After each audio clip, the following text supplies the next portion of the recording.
She gives me the okay. Good evening, everyone. Welcome to this second portion of tonight's meeting. Public Works, Recreation, and Arena Committee agenda.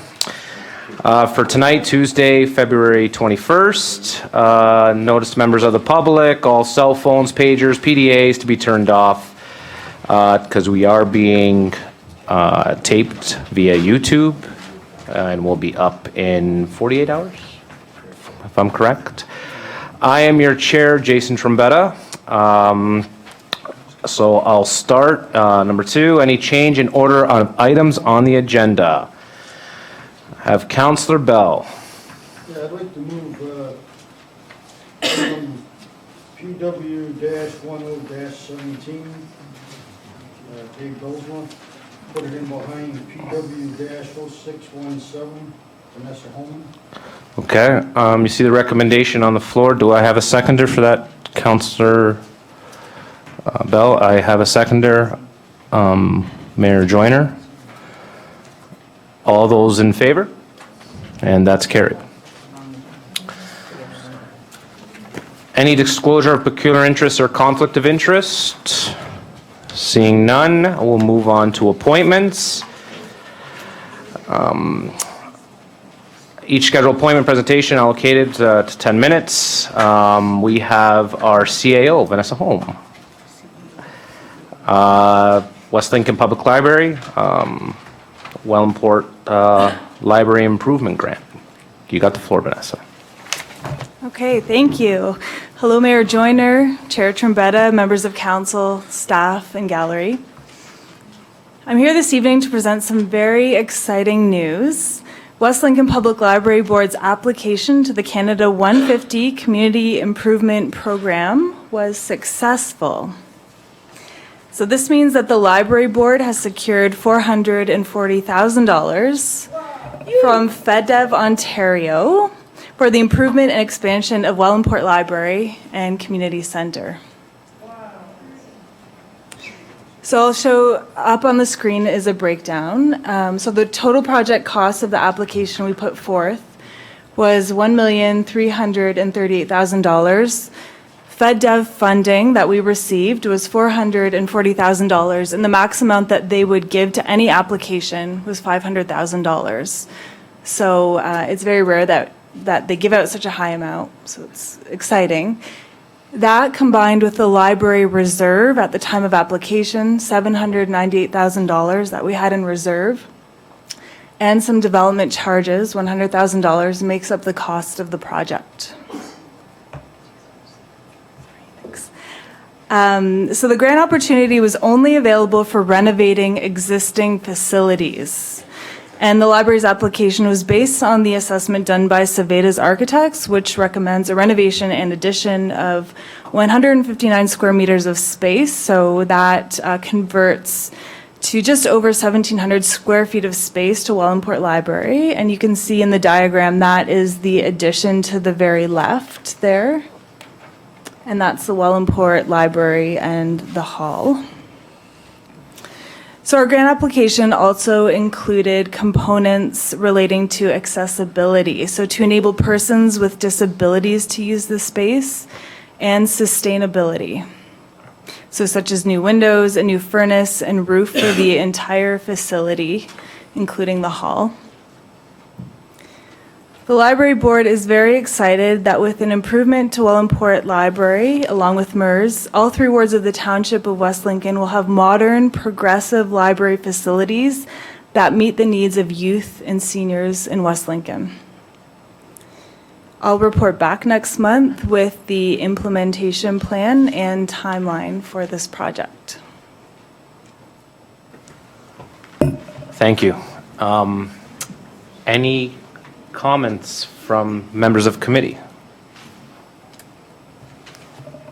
Sure, go ahead, Ms. Okay, Thank you, Mr. Chair. I would like to just, I know there are a lot of people sitting in the gallery who may think that this is a bit of a surprise, that suddenly we are looking at another library project in the middle of all that's going on.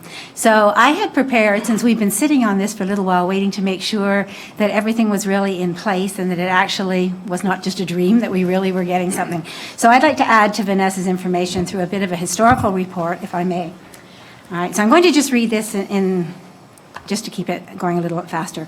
I said, I want to preface my remarks by stating that we are presently in the best place that we can be to make this exciting opportunity work. We have great, knowledgeable, and enthusiastic senior township staff, a library CEO who has fulfilled one of the township's hopes in hiring her, and that being a successful grant application based on her attention to detail, perseverance, and the use of her expertise and experience. Most importantly, we have a township council set on working together to benefit all of the citizens of the township of West Lincoln.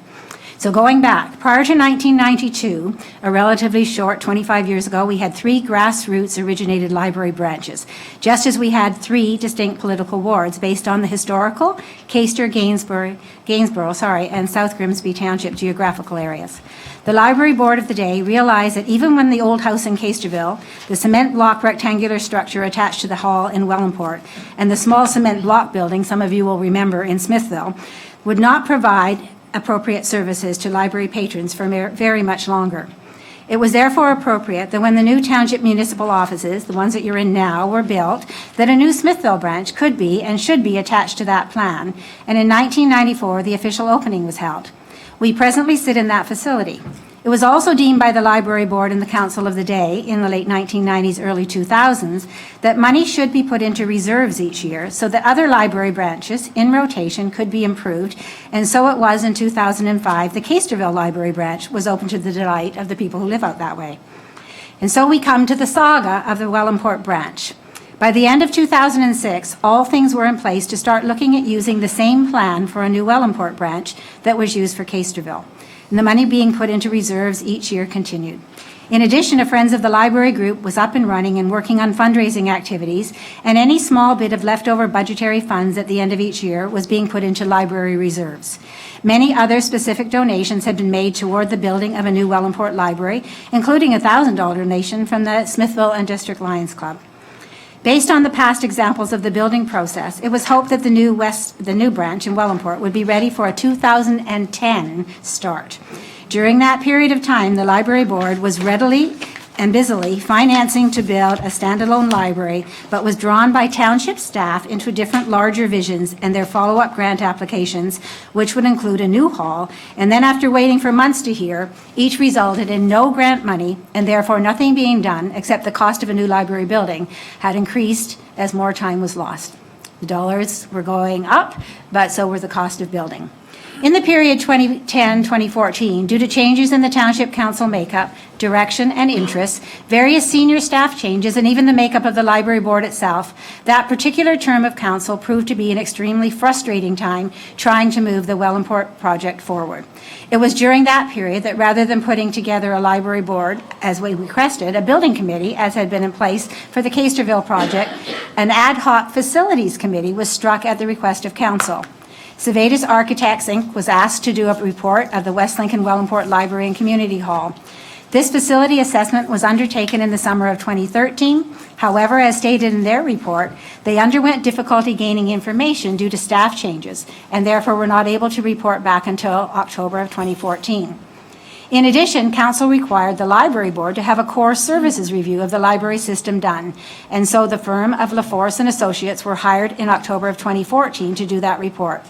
It was therefore on February 2nd of 2015 that this newly elected council and also many new senior staff members received a good-sized report entitled West Lincoln Library Core Services, Staffing and Facilities Review, and they didn't really know why they had it or just what they were supposed to do with it. However, one of the important recommendations in that report indicated the need to hire a library CEO, and that resulted in the library board and township council hiring Vanessa in the late summer, early fall of 2015. The final step along the way to where we are now was, of course, with library board direction and the blessings of senior staff, to go ahead. And Vanessa, in May of 2016, before the Mures project was ready to go, and when we didn't even know what was going to happen with that, began her writing of the grant application that was just announced as being successful tonight in front of you. So here we are now. Many reports and studies have been done, and all have indicated the need to do something about Wellandport. The timing is, of course, not perfect, as we're also in the midst of the Mures project. However, thanks to this grant approval, we now have the additional money to help move this along. In addition, we have excellent staff in place, a township council looking out for the best interests of the entirety of West Lincoln, and the absolute will of that community to finally get this project moving. The timing is not great, but it is the right time to finally attend to this long overdue project in Wellandport. The library board is very excited to work with the township staff and the federal government representatives to make this library portion of the Wellandport project work in a timely fashion, and yet not to interfere with any future plans that may go out there. So they're looking very carefully at placement, so that if there's to be future development in that park area in Wellandport, that what we're doing presently won't interfere with what might be done in the future. Thanks, Mr. Chair. Thank you, Councillor Glenn, for that report. Thank you. Anybody else from members of the committee on the comment? Councillor Chichuk. Just because my colleague down at the end of the table is worried about this meeting going on. I want to say my full congratulations to the library board, to Vanessa for the good work that she put in, and to Councillor Gannan for the stewardship that she put into taking the library board forward from the council side. And I echo some of the comments that you've made. It's been a long and hard journey, and the wonderful part of the grant is that it benefits the people of Wellandport, the people of East West Lincoln, and it also helps that particular hall. It will put in infrastructure that won't just be a library where there's been people asking for that improvement for years, but it puts in place an opportunity for us to then build on the rehabilitation of that entire facility. And that facility is the busiest of all of our recreation halls that are booked on a regular basis. So for that reason, it's like a triple win. It helps the people of Wellandport feel great about the improvements that they're making to their own properties. It'll make a change for the hall to be able to start in the retrofit of that particular facility, and it will deliver the long-awaited library that we've done now, all the steps that were asked by councils of the past and this current one to move forward. So thank you to everyone who worked so hard on it, our staff at the town, the library, and to the board itself, including Councillor Gannan. Thank you. Thank you, Councillor Chichuk. Anyone else? Councillor Bosman. Yeah, so it's great news. My question then is next steps. What kind of timeline are we looking at? To utilize the funds? I was on that building committee, so we were going in a different direction. So we're not in that sense shovel ready. We're willing to do this right away. So if I can get some clarity on the details. Yep, and I'll leave that to our CAO. Mr. Chair, through the members of council, the goal would be to report back next month with an implementation plan. We're probably going to be going out and hiring again a construction build engineer for this project, given at $1.5 million, and we don't have the resources in-house. So next month, there's going to be an entire implementation plan and a rollout plan in terms of when we believe the shovel is going to be in the ground, when it's going to be completed. There are timelines when we have to have it done, I believe, by March of 2018. There is time for extension, obviously. If the shovel's in the ground and you're halfway built, they're going to give you an extension. So we're going to be moving forward very quickly with that. And again, there's a reason why we also have the Recreation Leisure Library Committee as well. And there's also the library committee made up of a separate board as well. So there's many options that we can use to move this thing forward. And I believe within the next month, it's going to be very positive what's coming forward to council. Again, with our overall vision of recreational services and library services in the community. Thank you. Thank you, Mr. CAO. Anything further, Councillor Bosman or Councillor Rayner? Thank you, Mr. Chair. Through you to the CAO. And your microphone once again, Councillor Rayner. I have pushed the button. The button is on. The thing is welded here. I can't move it unless I practically fall over the bloody table here. So I'm doing the best I can. It's Just talking to the microphone, Councilor Reyna, we'll get through this. If this thing was extended, maybe would help. It doesn't work. It's just, it's also a Canadian Tire light. Sometimes it goes on, sometimes it doesn't. I got the coupons, you guys got the downtime. Sorry. You have the floor, Councilor Reyna. Thank you. I just wanted to ask a question. Councilor Ganan mentioned in her speech, which was very nice, that the combination of the, I believe, close to 800,000 or a little over 800,000 that's been accumulated so far over a number of years has been through reserves placed by the township and fundraising. Through you to the CAO, could you break that down? Do you have a figure on that, what the amount of reserves were put in over the years and what the fundraising was, just as out of interest? Mr. CAO? Mr. Chair, through members of council, there was an email I believe I sent out about a month and a half ago notifying that there was some good news coming forward and here's some of the finances we have in place. I do believe off the top of my head, 1% was fundraised. The other remaining 80% and change was actually cost to the taxpayer, and there was grants involved, I believe about a $70,000 grant on top of that. So majority of it was either surplus or was due to the reserve allocation that we put in back in 2007 that we kept putting away every year. So it's only, through you, it's only been the last 10 years that the reserves have been put in? Mr. Chair, I'd have to ask the Director of Finance. 10 years, does that sound correct approximately? Through you, Councillor Trombetta, yes, that's approximately correct. And it was approximately 50,000 a year, typically.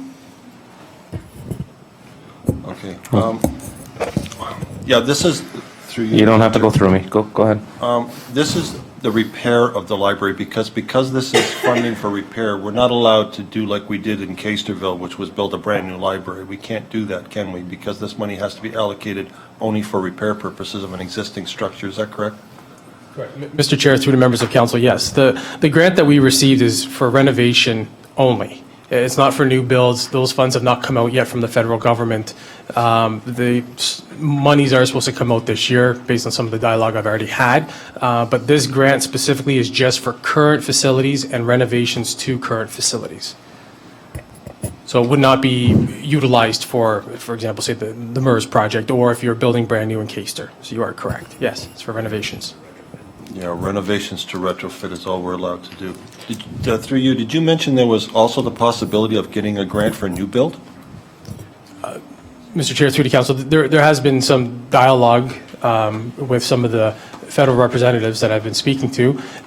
The budget hasn't been approved yet from the federal level in terms of what grants are coming forward.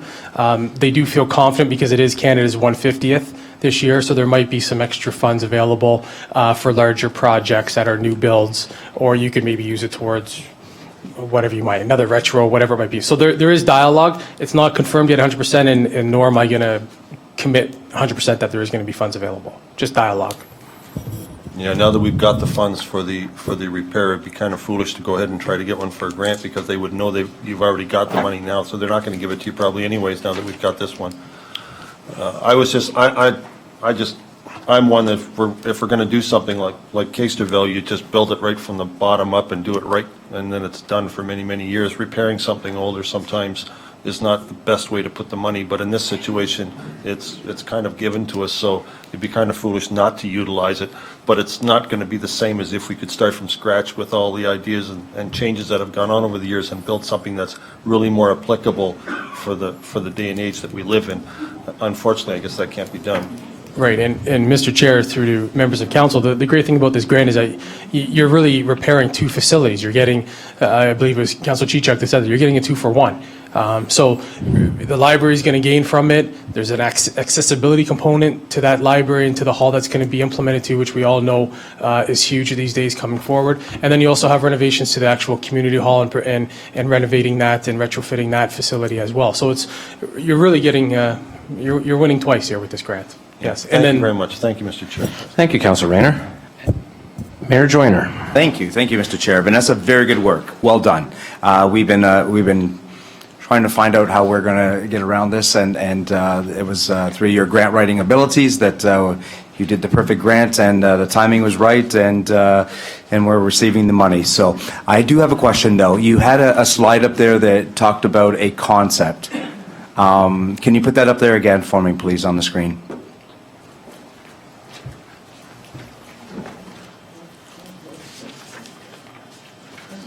So I guess my question is, again, this is just a concept. This is not the final drawing. This is based on what one engineer and architect basically put out back, 2-3 years ago, back in 2014. Is that correct? Yes, so through you, Chair Trombetta, to you, Mayor Joyner.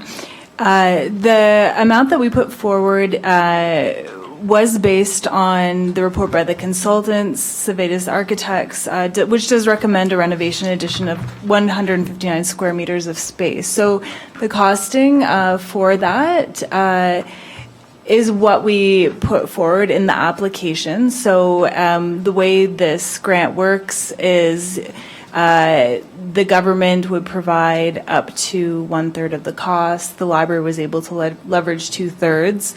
And what the consultants recommended was that the 159 square meters, is added there to that part of the building. And it would make sense based on the library's needs. But you're right, it is just a concept. We don't have to go with the placement of this addition right there. But it does make sense.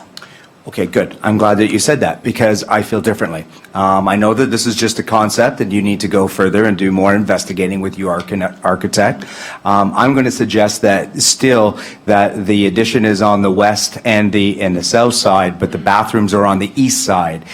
Can you please look at the fact of actually taking the new addition renovations and moving it closer to the east side, closer to the bathrooms, so that you have that accessibility component too as well. So many young children have to have other people go with them to the washrooms, and the closer they are to the younger children, the better usually. Okay, please consider it. Thank you. Thank you, Mr. Chair. Thank you, Mr. Mayor. Anyone else? Any questions, comments? I'd just like to say thank you, Vanessa, for your hard work and dedication.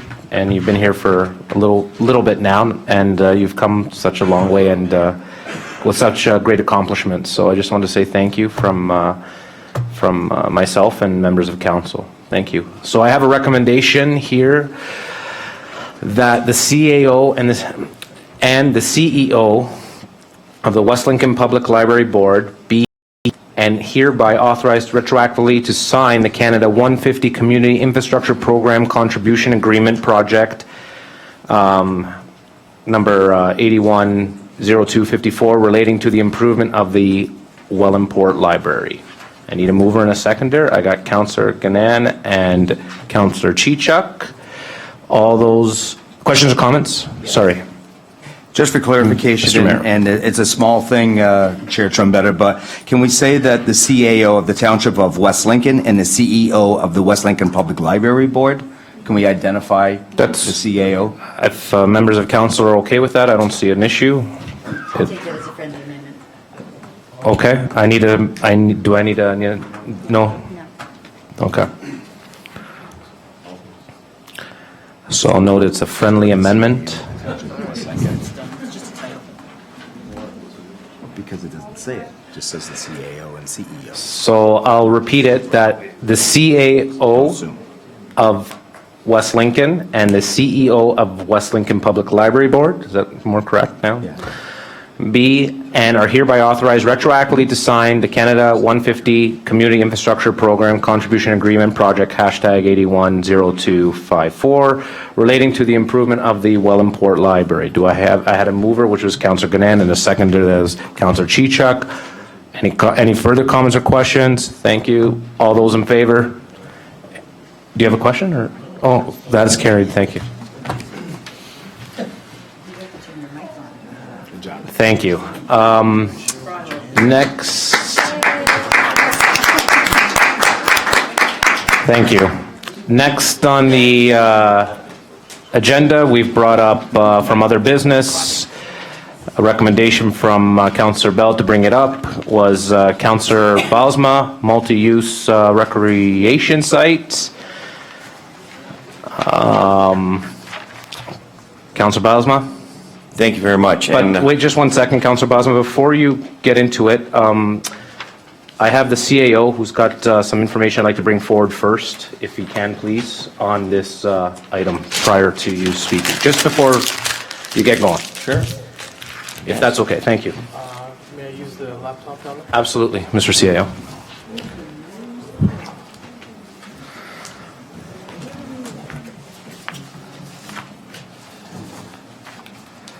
You have the floor, Mr. CAO.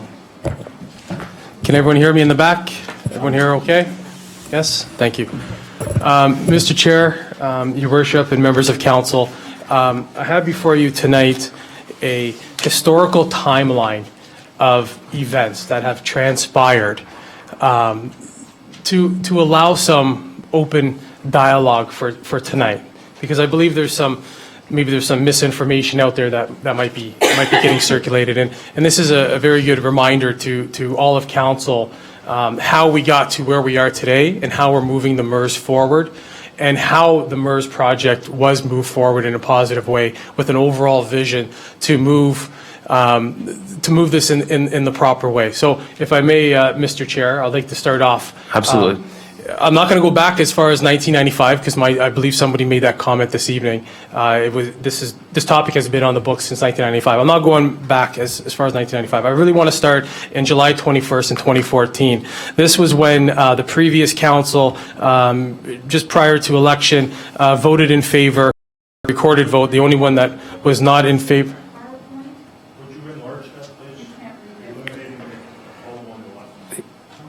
Yeah, we'll get that up, everyone. We'll there we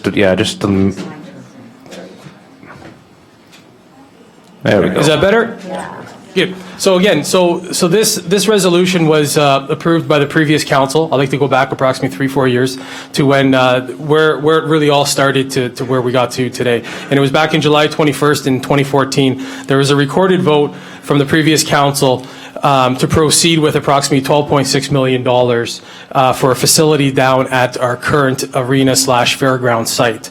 That $12.6 million included an ice surface, an ice pad, an ice arena, a walking track, splash pad, and skateboard park. So again, that was approved in favor that staff go out and begin the process.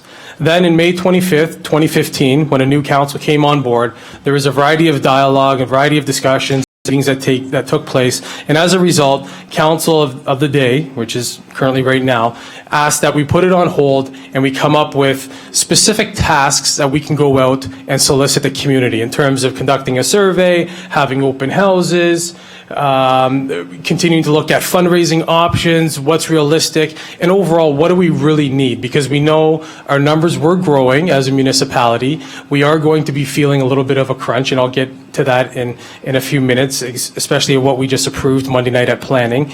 But again, there was an influx, and we wanted to make sure what we were doing for $12 million, was this really what the goal was going to be for the next 30 years in this municipality, and was this what we were going to present to the public.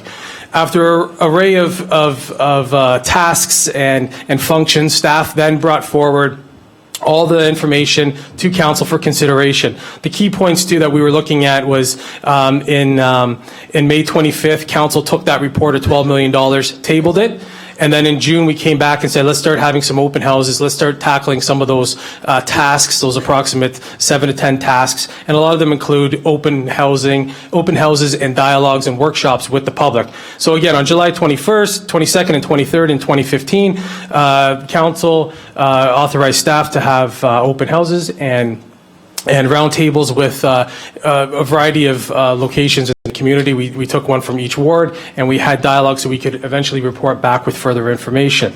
Again, this was part of the PR campaign that we were trying to really target the public with, and really to make sure that people knew what was happening. And again, this started back in really a big push when it was approved back in 2014. So, you're looking at a year later, we're back with some more dialogue. We're trying to communicate with the public and try to solicit some opinions.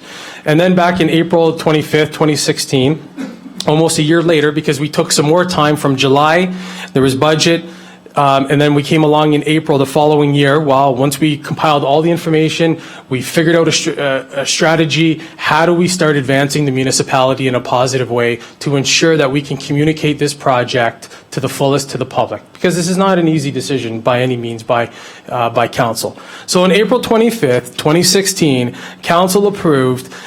This is one of, I believe, 7 committees that included the Economic Development Committee, the Transit Committee, the Turbine Committee, et cetera, to implement the Recreation, Leisure, and Library Development Advisory Committee and improve the terms of reference. We all knew we needed to move this in a positive direction and solicit input and get action so they can bring it forward to council. And again, it's actions to all of council to make a final decision. And what's really important is you'll see on April 25th in 2016, that same night when council approved all of the committees and decided to go through the terms of references and decided it was a positive thing to move forward, they came up with 2 specific items that council as a whole approved. And I'll just read the last one that's highlighted in yellow, that really the Recreation Committee, Leisure and Library Development Advisory Committee present implementation plan, including but not limited to all finances and conceptual plans and renderings. So again, this committee's actions, strictly as they were, was just actions to present their findings and actions to all of council so all of council can make a sound decision with respect to what the conceptual plan is going to look like, to what financial options we have, and how do we move this forward out to the public so we can also continue to solicit input and comments from the public. As a result, in July 18th, right after April 25th, another key point which started to really get a lot of momentum and a lot of feeling because council was understanding the positive stuff that was going on here. Council, in a recorded vote, approved a Building a Vibrant Tomorrow action plan. And that Building a Vibrant Tomorrow action plan identified not only short-term goals, but also long-term goals. It focused on economic development. It focused on improving our downtown core, which you can see right now. The light posts are going in this week. As you can see, we invested in that. And we also have a vision for 5 years where it's going to continue on all the way up to the new school. And it also specifically identified the MERS project.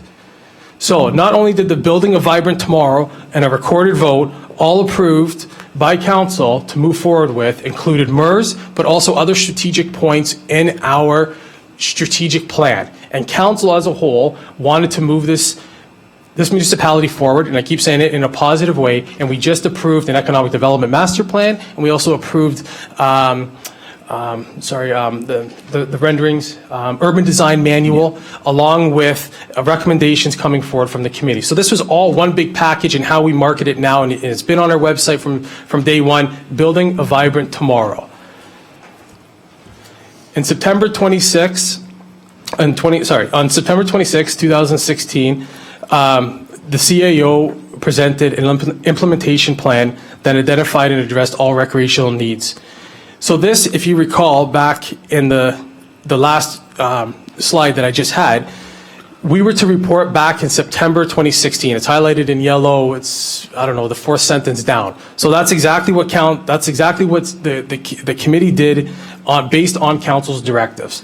That the committee took some action plans, and in 2016, September 26, as per the direction of council, they reported back, and we reported back to council with the purpose to address all recreational needs and what the committee and what council felt was appropriate to move forward with for recreational needs. On October 24th, a presentation of the multi-use recreational site, the implementation plan, as per council's direction, to approve option B. This was a recorded vote. All of council was in favor, except for Council Bylsma. There was 2 options presented to that night. Option A at $34 million approximately, and option B at $23 million approximately. After that recorded vote, there was directives that staff hire a project manager, which we know, which we have Hank now, and then we also get into the fundraising and a coaches campaign to start moving this project forward. I'm not going to get into marketing and advertising right now with my communication plan. I'll get to that later on in terms of how we started soliciting the public and advising them when there was public open houses and when all this information was approved. And just as an FYI, this information has always been on council's website from day one, the township's website, under the main heading, whether it's under MERS or Building a Vibrant Tomorrow. December 15th, this topic was once again presented to council at budget deliberations. There was a recorded vote. You guys can read who the recorded vote was there. It was in favor to move this project forward, and a recorded vote, once again, approximately 2 weeks later. Within December 5th, there was obviously two sections of that, of how we were going to expense the money of the $420,000 and how council was going to utilize the $420,000, because there was dialogue with respect to, are we going to use gas tax money, or are we going to use a community fund, or what other options are available? So there was dialogue on terms of what we were using the money for. At the end of the day, council approved to use the community fund at $420,000. I'll get into that finance and the descaling of the finance to confirm to you that we're not using all of the $420,000 for the entire project, and there's still remaining monies left over, and I'll reiterate that again to council, as council is well aware that there is still other funds available besides this money. What's key in this part, this is extracted from the budget report that I just said, that council once again approved the MERS project in the amount of $23.6 million. And if you go down to really I'll start at the third paragraph where it says the MERS project has a total construction cost of $23.6 million. And this is key, council. This is what council approved based on our current development charges, and why moving this project forward is very advantageous right now. Approximately 45% of the cost will be recovered from development charges, with an estimated revenue of $10 million. In addition, fundraising of $1 million, because that was realistic at the time. I know there was dialogue about $3 million, 3.5. Overall, staff came back and said, realistically, start with $1 million, let's give the worst case scenario, and let's increase it from there. I'll get into that later on as well. And reserves of $139,000 that's been put aside for this project are additional revenue sources, resulting in a net cost of approximately $11,800,000. So the project that is costing $23.6 million is actually a cost of $11.8 million. The key for this is development charges. We have been collecting development charges for years, and we will continue to collect development charges. And this is the key resource why you collect development charges, because you have old infrastructure. You collect it from every time somebody buys a new home. Whether you're a new resident, you come in and you collect those development charges. There's other functions where you can collect development charges for transit, which we're starting to collect. And we've also opened up the DCs to collect even further DCs to hopefully reduce this amount. As council's aware, I've always come in with the worst case scenario that I want to present. I'm not here to fluff any numbers. I want to give you the worst case, and that'll come down to our taxes in a few minutes, how I would like to go high, and hopefully at the end, it's a little bit lower for the taxpayer. Now, what's key here is that the DCs that we're estimating at approximately $10 million, we're using the old numbers based on the old study of 55 new builds a year.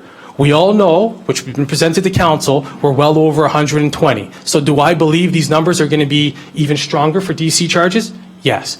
And last Monday, we just approved approximately, based on the Northwest Quadrant, if that gets approved, which we did on Monday at planning, plus our new developers of Mars Homes, we're sitting at anywhere between 700 to 1,000 new homes coming up within the next few years. That's just new. That's not based on what Phelps is building right now and the other developers RVL has going on in this town. So we're potentially going to have an influx of potentially 1,000 new homes, which will help assist with the DCs and help lower the cost for this project. However, I'm not prepared to go any lower because I don't want to give you any smoke shows. So right now, at $11.8 million, that is the cost for the project. Here's another column that I would like to go over based on what was presented at budget. As I said earlier, council has authorized the expense of $420,000 of the community fund towards this project. As you can see, it's a descaling system. Right now, we believe we're not going to be utilizing the entire 420. The project right now, there's still a remaining approximately 21,000 from that 420 when the numbers come in, and there's going to be about another 90,000 based on the road use agreement. So in addition to this 420, there's also approximately $120,000 that's not being accounted for right now based on the community fund. And it's going to be more and more as the years go on. And am I hoping that the DCs, as I just stated earlier, going to reduce this cost? Yes, but I'm not prepared to present that to council as of now. And then on January 23rd, our project manager made a presentation to council to confirm, as per your direction, that we're going out to RFP based on option B. And that's where the package was presented to council on the January 23rd, 2017 council meeting. Here is just a short glimpse of the communication plan and consistent messaging that staff was trying to provide to the public. And I will admit, I don't think you can ever do, you're never going to get everyone on the list, whether you're on vacation or the flyer gets thrown out, but at least staff tried for many months to try and communicate a consistent plan. Whether that plan changes when the RFP closes in approximately a month from now, because council has the right to choose that plan, whether they go up in square footage, they go down in square footage, if they add something on or decrease something. That's the whole point of this design build. However, the marketing and communication plan established around this project started really on October 6th, where we did a full-page advertisement in local newspapers, we did fall newspapers, we did harvest roots and special events, we did all social media that was to our capability, which was Facebook, Twitter, website. We did a distribution of a fall newsletter with the MERS insert. We did billboards at the municipal locations, as you can see outside the office here. We did stuff, we tried to hand stuff out at the Christmas parade. We did a presentation at the Public Works Committee, where there was recorded votes, a resolution of the approval of the recreational services at that meeting, a direct flyer, approval of recreational services that was handed out, distribution of the MERS flyer, number 1 issue, which I'll go to right now, which if everyone remembers, this is the first one that went out. And the main topic under there in cursive writing was keep the conversation going. This was council's tool, again, beyond newspaper articles, beyond social media, was doing a door-to-door distribution, asking people, keep the conversation going. Here's the approximate numbers that we had. Here's the conceptual plan and conceptual idea that the committee brought forward to council to approve, which council did approve in a recorded vote, moving forward on the first article. And if you'll see the timeline, it's fairly consistent. There's a month here and there, but at least we were trying to identify how much is it going to cost, what are we looking at for the entire project, and we still notified at $23.6 million, and overall, what is our timeline for this project? So we can consistently say to the public, we've been working on this and we've been trying to communicate this. Back to the communication plan.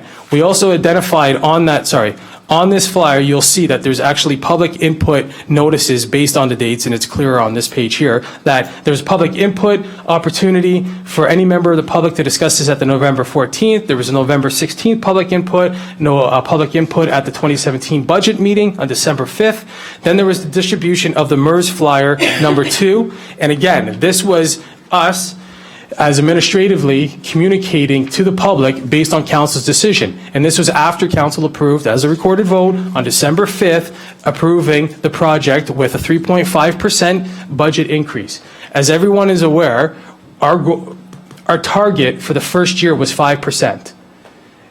This is what's key, is that we've came in actually at 3.5%, which is lower than the actual projected amount that we were going to phase the project in. Do we expect maybe next year, is it going to be less than 5%? I can't comment on that. But again, these are our facts and these are the numbers. So it works out to 10 cents a day increase on the average assessed home in West Lincoln. We identified that this included all operating and capital expenses, and this also included the phases of the MERS project. And again, our next steps, our timeline is completely identified down below, where if people want to come in or if they want to know what's going on, here's a snapshot of our timeline, what's going on. In addition, this has always been presented and been available on our website accordingly.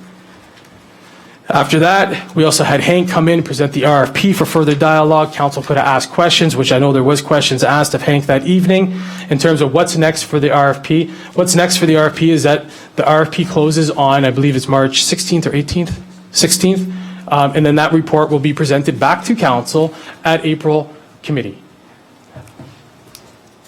Based on that discussion and based on that information that staff has had working with working groups, worked with council and directives, staff has also reached out even further based on the chair's recommendation. On December 9th, there was even an email sent to all of council out of my office saying, listen, here's some other timelines. Here are the timelines again, reiterated to council. If you have any questions, any concerns, please come see the chair or the vice chair for dialogue, for whether it's in favor or not in favor, let's just have open door policy and open door dialogue, which was also sent out from the CAO's office on behalf of both the chairs of the committees to continue dialogue with council if there was not understanding with respect to how we got to here today. As a result, due to numerous recorded votes, building a vibrant tomorrow, and receiving direction from council to date, I'm here tonight with a recommendation, and I'd like to put it on the floor for consideration. Council, you can decide what you want to do with it.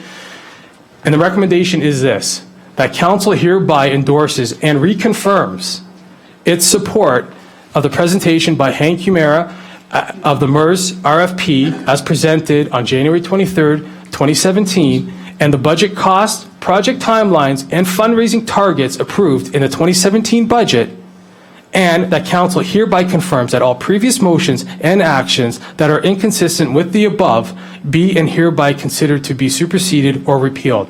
This is staff asking council, are we going to continue on with Hank's RFP and the information presented at the budget time that include the fundraising, that include our tax increase, is still consistent with council's directive to date. Mr. Chair, thank you. Thank you, Mr. CAO. See a lot of hands. I'm going to turn it over to members of committee. I see first Councillor Rayner, and then I have the mayor. And yeah, we're going to ask questions this, and then we'll get to yours as well. Sure, okay, my name is behind it, so I'm just kind of, We didn't being very patient. and I understand, Councillor Bosman. We didn't forget about you. Okay. I still got you. So, Councillor Rayner. Thank you, Mr. Chair. Through you to the CAO, what you're saying after the development charges, there's $11.8 million really instead of 23.6. Is that what you're saying? Correct. Now, on top of that, there could be the possibility of the fundraising, 1 million, or it could exceed that. Is that correct?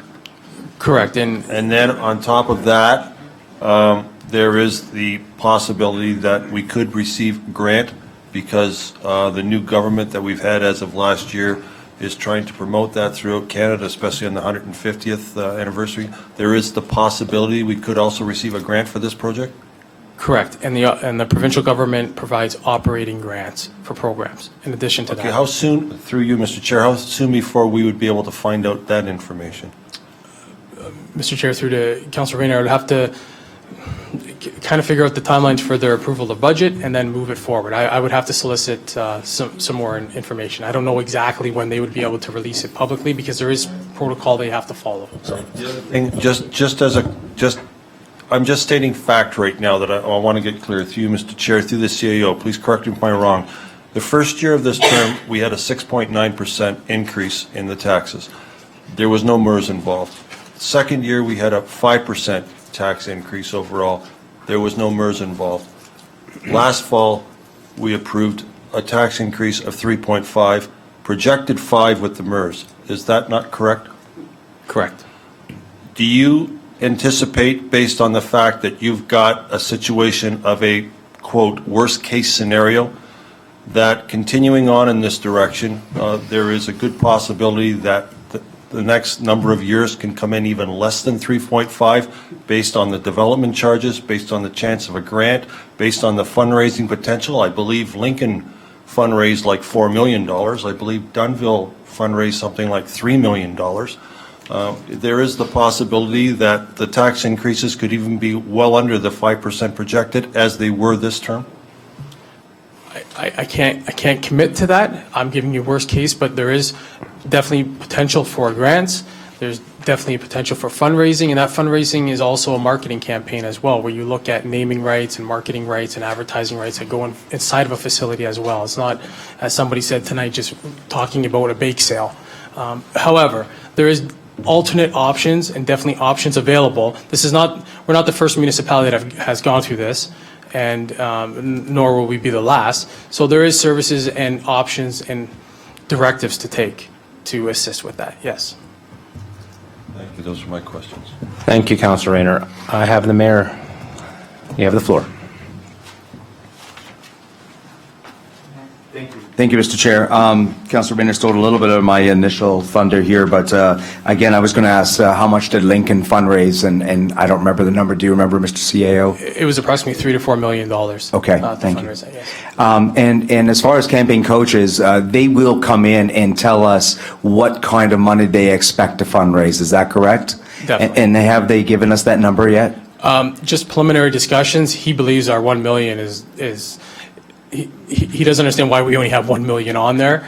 He believes our target is a lot higher than that. Yeah. However, it's, well, So again, you're lowballing in your estimations Correct. then? Correct. Based on someone who does this for a living. Yes, we're paying them $190,000, but this is their job. This is what they do for a living, right? correct. The same ones that just did Lincoln approximately a year and a half ago. Thank you, Correct. thank you. Mr. CAO, can you please drive home the fact that on your flyer, on one of our flyers, not your flyer, one of the township flyers, both the first and second one there, it says 5%, I believe it says 5%, 5%, 5%. Is that, Yeah. can you please drive home the fact that 5%, 5%, 5%, which was for the MERS, and we approved the MERS, and yet you still came in, or the township or the finance came in at 3.5. What does that mean? In layman's terms, what's that mean? It means we're growing. But how did we get to 3.5 though? Based on, well, Donna can probably give you clarity. No, but I guess what I'm trying to tease out of you, just to put it in simple layman terms, we came out and we said that the MERS for the first year was 5%. We approved the whole entire budget for the Township of West Lincoln for the year of 2017, including the $23.6 million MERD project, and still we came in at 3.5. Is that correct, Mr. CAO? Correct. Okay, thank you. Thank you, Mr. Mayor. Councillor Chichuk? Thank you, Mr. Chairman. And thank you, Mr. CAO. I've had discussion with both you and with the chair of the committee about bringing forward a chronology last week, the week before, about bringing it forward so people could understand what's going on. And I think this does a very good job of putting that forward. I just want to make sure that for the clarity of what's going on, that we are completely transparent and fulsome in what it is that we're doing. But in Correct. truth, our tax increase this year was 6.07%. And we got to 3.5 because we had growth. So the new assessment meant we didn't have to put the tax increase on people as heartily as we would have had we not had the assessment growth. That's not reassessment and MPAC, because MPAC's numbers just move the taxes around. This was brand new assessment. Now, I might have a disagreement with what kind of assessment we should bring to town, because as Chair of Economic Development, I think it shouldn't be residential, but we'll get to that someday. But because of growth, we took that price tag down to 3.5. So I don't want any arguments, because in this room, there's been lots of people who said it was 5, it was 4, it was 7. So it was 6.07, I got that from our treasurer, and it went down to 3.5. Great. When we did, and I wasn't here, but when we did the motion in October, I think it was the 23rd, 17th. 17th was committee, Right, and then it went to council. went to council. Yes. And at council is where we actually decree things that happen at committees, like tonight.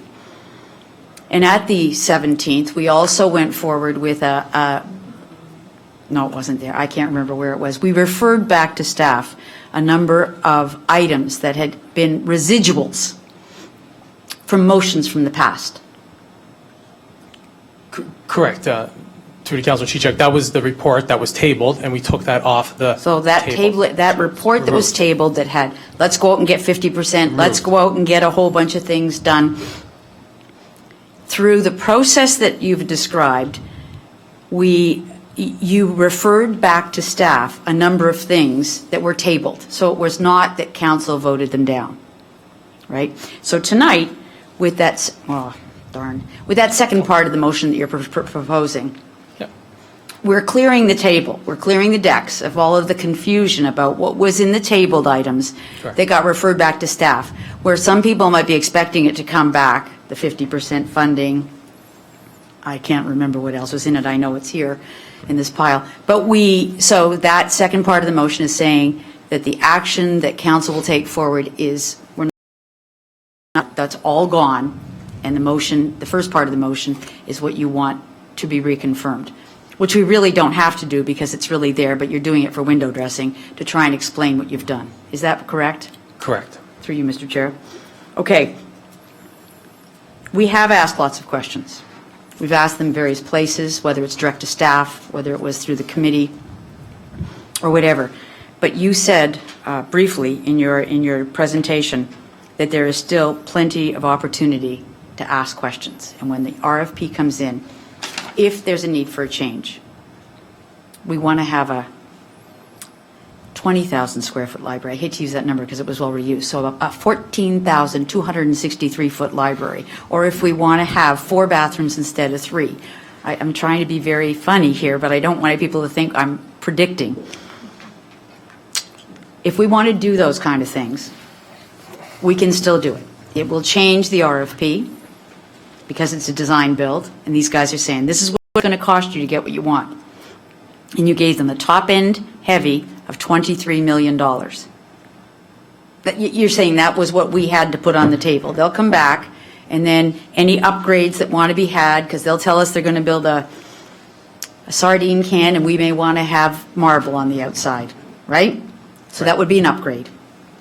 And so those decisions, as we move through on what we want, architectural control or whatever, are going to be things that drive the price or adjust the price or the size of the building. Correct. The only thing that I think we haven't touched on tonight, Councillor Trombetta this time to speak, and through you, it's the idea of phasing.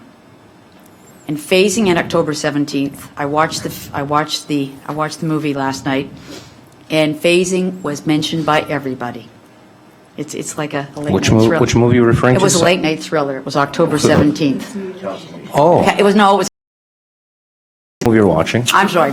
It was, I'm sorry, a little levity. Everyone, from staff, yourself, the mayor, myself, everyone talked about phasing. And to date, we've put it out as a single project to understand the completeness of what's going on.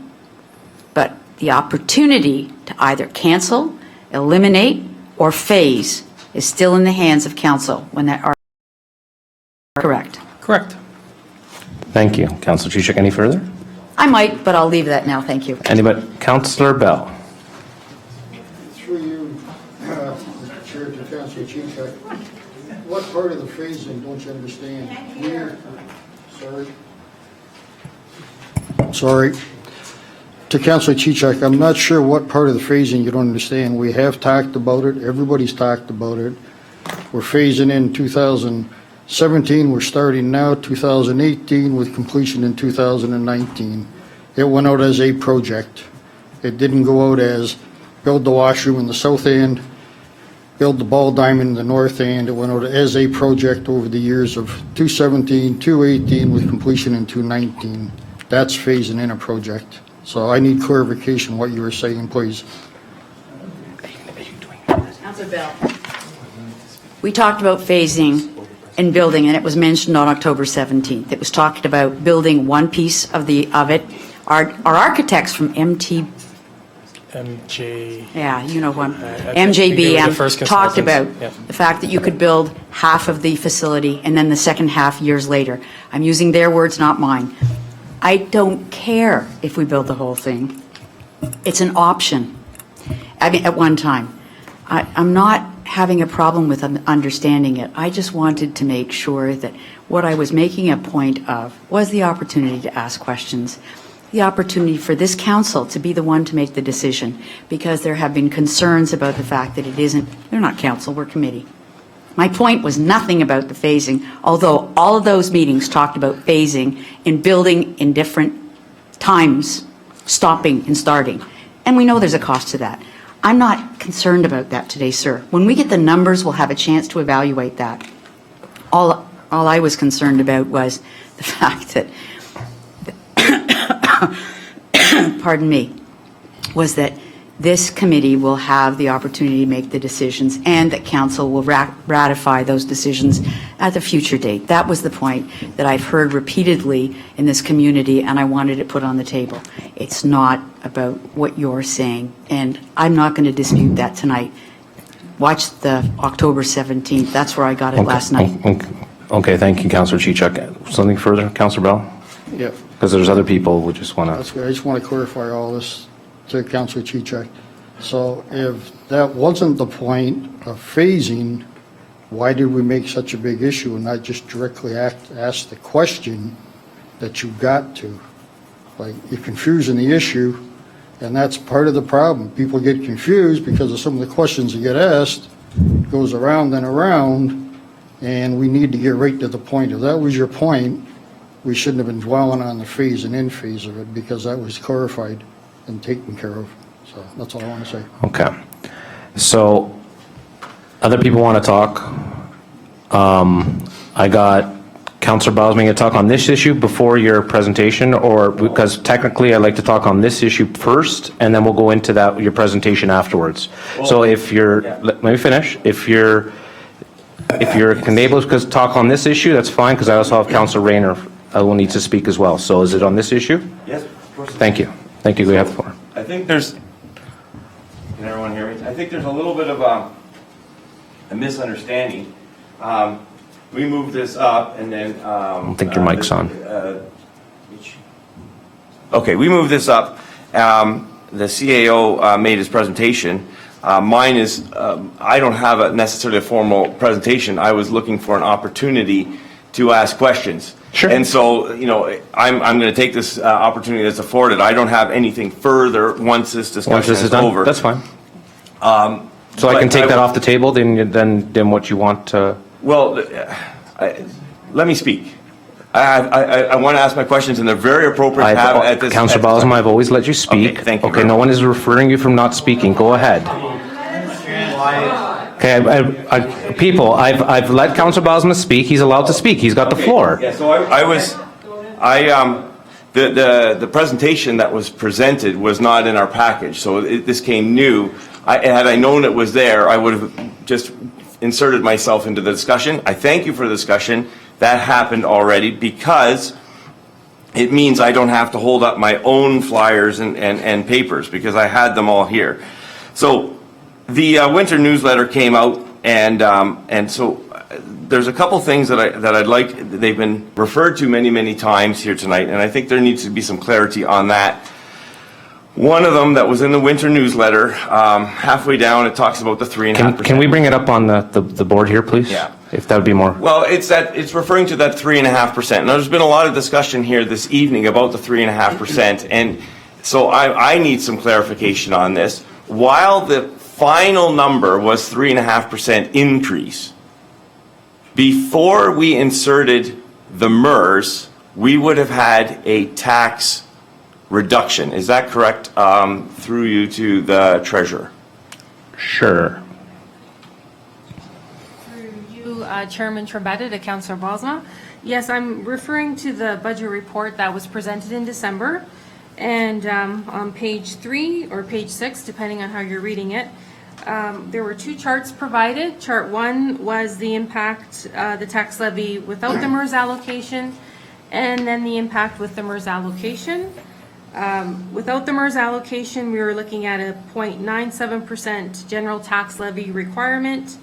Factoring in growth, the impact on residents would have been minus 1.47%.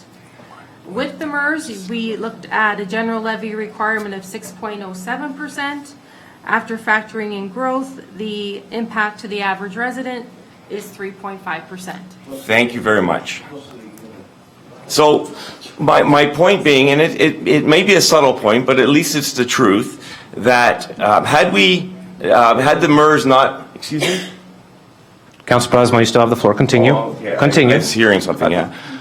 Had we not included the MERS, we would have had a tax decrease. So the 3.5 is what ended up happening, but there was still 5% added in for the MERS, or 5.1, I believe, was added in. So I think while it's nice to talk about the fact that we had we were projecting 5% and we only came in at 3.5%. The reality is the residents of West Lincoln would have saved had this not been on the table, but, council has agreed to proceed. So I think for clarity, when we talk about that 3.5%, we have to recognize that there was a 1.5 approximately % decrease. Then the 5.1% was added to give us the 3.5%. So I think that's appropriate to look at it that way. That's my first point.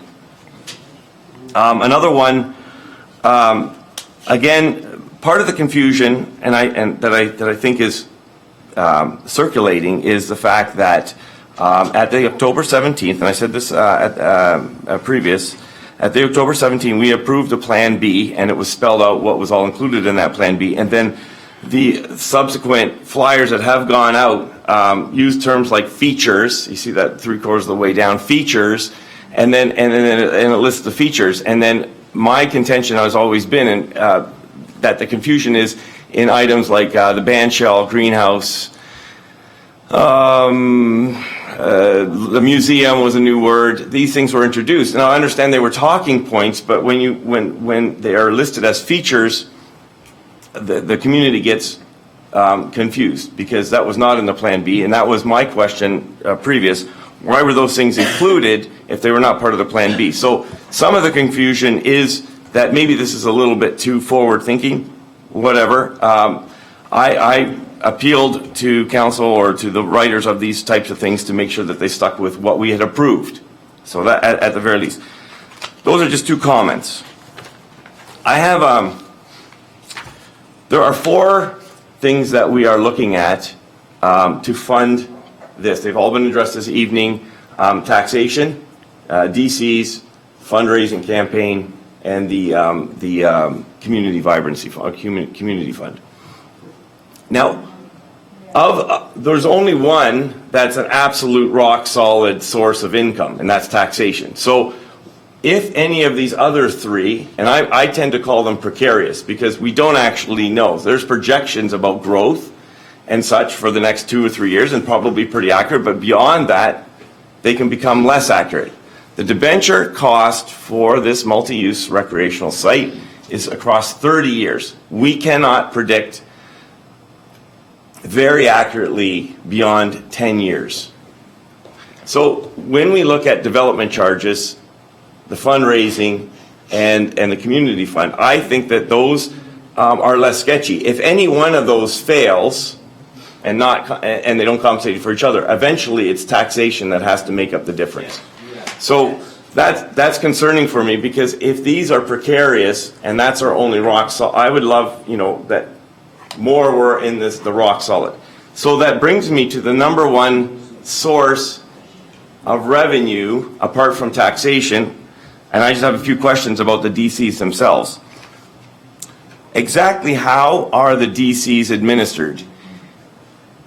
Is there going to be a debenture issued from another account to, these gentlemen, they want to be paid. So are we going to get a bank loan for the 10 million? I think it's approximately 10 million. So this is to the Director of Finance or to the CEO, whoever wants to answer. Is there going to be a loan issued for the 10 million that is going to be repaid through DCs? Is that the mechanism that's going to be used to pay for that section? Is that to our Director of Finance? Go ahead. Go ahead, Donna.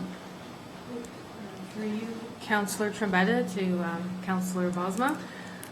To clarify, so I've met with Infrastructure Ontario, who is the lending branch of the ministry that would lend the township the funds. There's different approaches we can take. We can have a construction loan during the course of the construction, which is, I think the last rate was about 1.9%. The advantage of doing that is that when you actually go to debenture, you would probably debenture less because you would have collected more development charges. So that's an option we can take. The other option is you can debenture the full amount up front, and then pay off. The chart that was included in the budget was based on the fact that we would debenture up front and then pay off. That's why we needed the tax money to be collected over 3 years, so that way, when the first debenture payment was due, we would have enough money available to pay off the debt. So what'll happen is, every year there'll be an expenditure to pay off the debt, and there'll be different revenue sources. One will be taxation, one would be development charges, one would be the community fund, and one would be the arena reserve. So they would all go towards that. In terms of the development charges, it is very specific in that if the development charge is collected for, let's say, a library, it can only be spent on the library. So I hope that gives you some answers. Yep.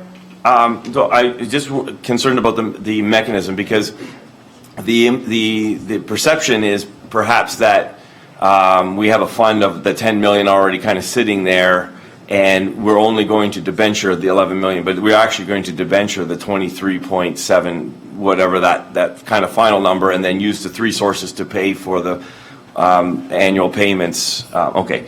So then, further questions about the development charges. Based on, so we have, I think last year we had 85 new builds. Does that make sense? Or I heard the number 120.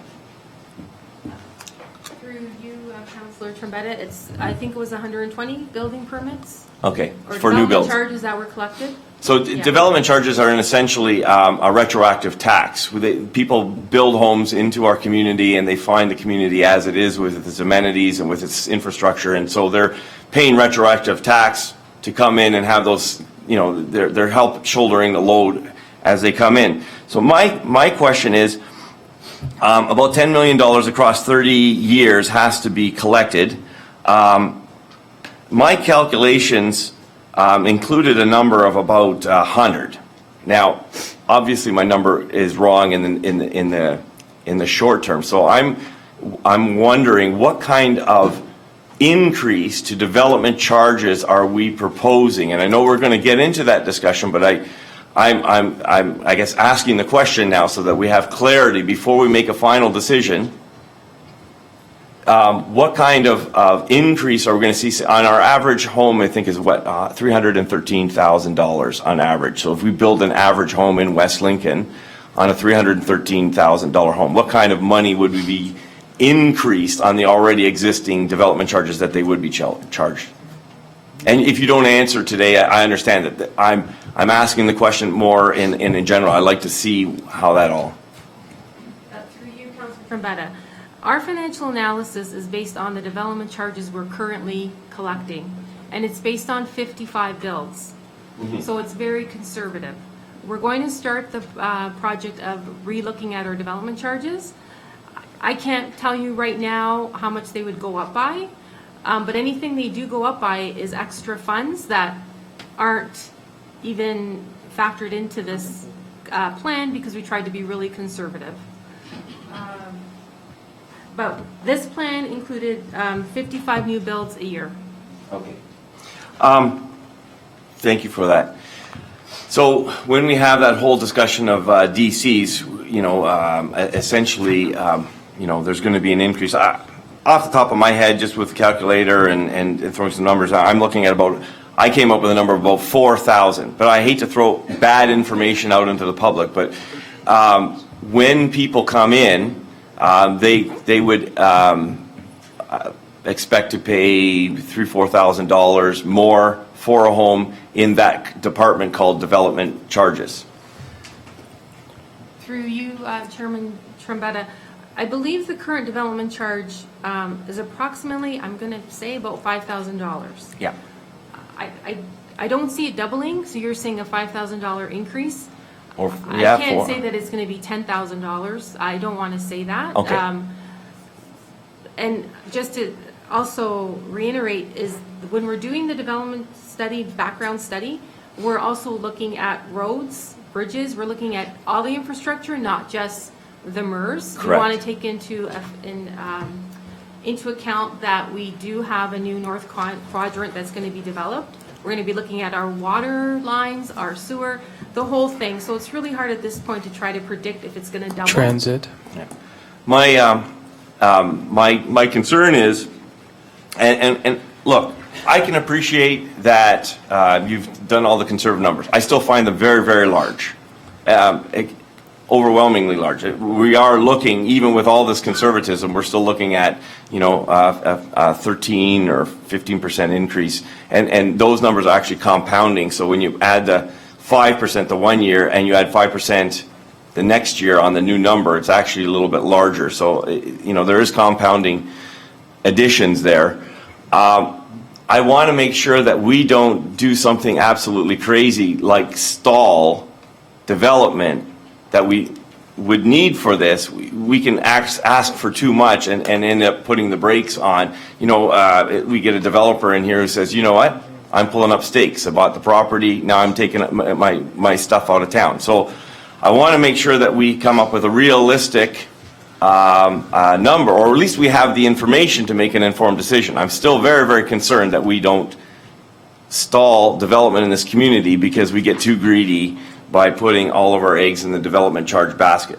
So those were the gist of my concerns and questions. I think it's very important to have that discussion about development charges before we have to make another decision or the next stage. I appreciate the recommendation that was put forward by the CAO, if somebody wants to grab onto it, because I think it would be appropriate at some level to get a vision statement, see how council's moving. But I don't know, it's still floating around. So in terms of the discussion, that was what I was going to ask in this section. Thank you, Councilor Bosma. Your points were noted. Just because it's 10:30, I got more people on the floor than I'm quite sure would like to talk to this issue, and then we have appointments because members of the public would like to make a presentation. So I know there's a couple more people, so who's next? Councilor Rayner. Thank you. For you to our CAO. Initially, this project started, I believe, at 12.6 million or something was the original one, and then it was turned down, correct? 14. It went up to 14, but it started at 12, I think, right? The last recorded resolution that I could find was 12.6 million, approved by the previous council. Okay, that's turned down. And that turned out, the questions that have sometimes been asked, how does a 12 million turn into a 23 million? Could you go into detail with the public here to explain the differences and why there is a substantial difference and what is included in this one that wasn't included in the other ones, that there's some clarification, that there's some justification as to why this number is $9 million more? Mr. Chair, through to council, Sure, that was part of the process of those 9 to 10 action points that was directed to staff back in May 25th, 2015, right after election. So staff was able to go out there, solicit roundtable comments, solicit comments from the public, focus on specific user groups, and really come back to the table to council and say, the previous council had a vision of 12.6. What is the vision moving forward for the next 30 years? And what other strategic numbers are coming forward based on potentially the region's numbers? Because as we know, by 2041, we're at a population which is projected at approximately 32,000 people. So there was a lot of, I think, influx of information that was coming forward to this new council. And the new council, and correct me if I'm wrong, wanted to step back, and if they were going to implement something, they were going to have the say. They were going to say yes, no, maybe, should be more square feet, should be 20,000, should be 10,000, should be 0 square feet. So really what it was great. It was an opportunity for council to come together, look at their strategic plan, short-term and long-term, as I notified earlier. And really that's how the committees were established, to move projects, positive projects forward. We have all these studies that we've completed, and they're just sitting there. And that was the goal, was to initiate the committees, set out a vibrant tomorrow, tell the public we're trying to move in the right direction. Yeah, you're going to agree to disagree at times, but we're moving on in the right direction. And these are the tasks that we want to focus on. Hence why we implemented a transit committee. We want to look at intermunicipal transit and also partner up with the region. So there was a variety of issues that came to the forefront for council to get to this. Hence why every time this topic came up, we always asked for a recorded vote just to keep council, and whether you agree or disagree with it, in favor of the project moving forward, and people would understand that this was council's vision and council's recommendation moving forward. Thank you. Councilor Trombetta, through to the CAO. What I meant was specifically what was added to this MERS project that was not on the original project. This one had a library. The increase was a library, gymnasium / wellness center, and a playground. And a playground. I'll let Councilor Rayner, if I can, Councilor Ganan, Councilor Ganan wanted to clarify a little bit of that question for you. Do you mind if she gets a chance to? No, just, I'm not finished, but that's fine. no, I'll go right back to you. Just she wanted to clarify if that's okay. Thank you very much, Mr. Chair. Just to Councillor Rayner, one of the things for sure that has been a big difference between this, I've told people it's like comparing apples and oranges. They're both fruit. There was a library on the last project, and it was smaller in size than the library that we presently have.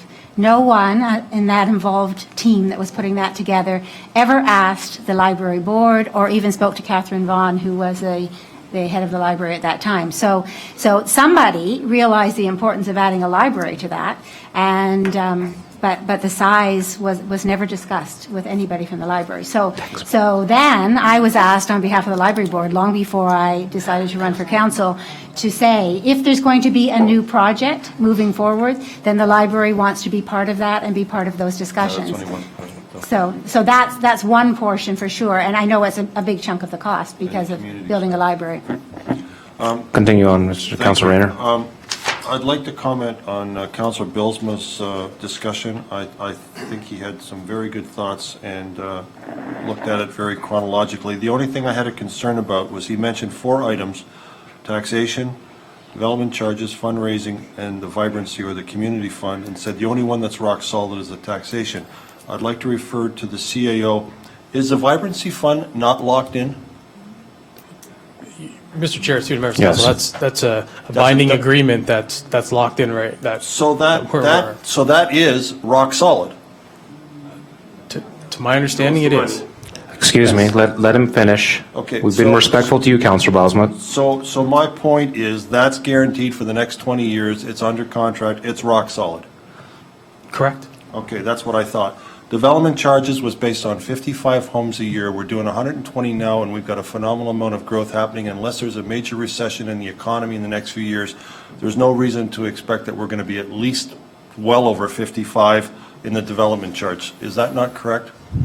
As I said earlier, I'm sticking with my original numbers of 55. All right, so that is extremely conservative, and right now, the way things are going, 120 is a small number. So to me, 3 of the 4 are rock solid. The only one that I'm not sure of, the only one that I've got a big question mark, is the fundraising, and there's no way to know on that other than the past performance of Lincoln, 3 to 4 million, of Dunnville, 3 million, the potential enthusiasm, and who knows, they can do things to maybe put a name on the arena like they do in Hamilton with the Jurvendinsky Hospital and everything, and the used to be the Cobb Center where there's a donation of $500,000 to place their name on it for 20 years. There's opportunities for that, but that is the huge one to me that's not rock solid. The other 3, I believe, are rock solid. At least 2 of the 3 are 100% rock solid. Development charges, unless there's a huge recession come that nobody can predict, that's pretty well guaranteed, and it can be a lot better than it was. Is that not correct, Mr. CAO?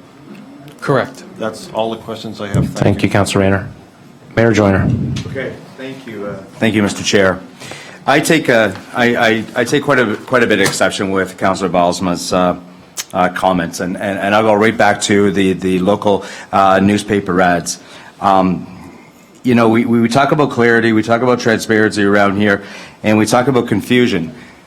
I truly believe the confusion is yours, Councilor Balsma. I really do. And I think Order, everyone, excuse me, order, please. I think the confusion. Order, everybody's, and as I appreciate your enthusiasm, crowd, I do. And it's all West Lincoln, but we have democracy here, we're allowed to speak.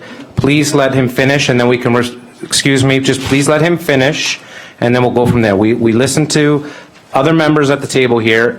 It's respectively to let him finish, and though we might agree or disagree, it's just respectively to let democracy speak and let the mayor speak, and then we'll go from there. Please, I would appreciate that from you, members of the public. No, you see, let's go, Mr. Mayor. Sorry, thank you, Mr. Chair, for that. I got to tell you, I said, I heard tonight that we were a little bit hard on Councillor Balsma. Maybe we were a little bit hard on him. But I mean, I got to tell you, when you read this type, and I heard the word rubbish out in the crowd, when you read this rubbish in the newspaper and where this information came from, I have no idea.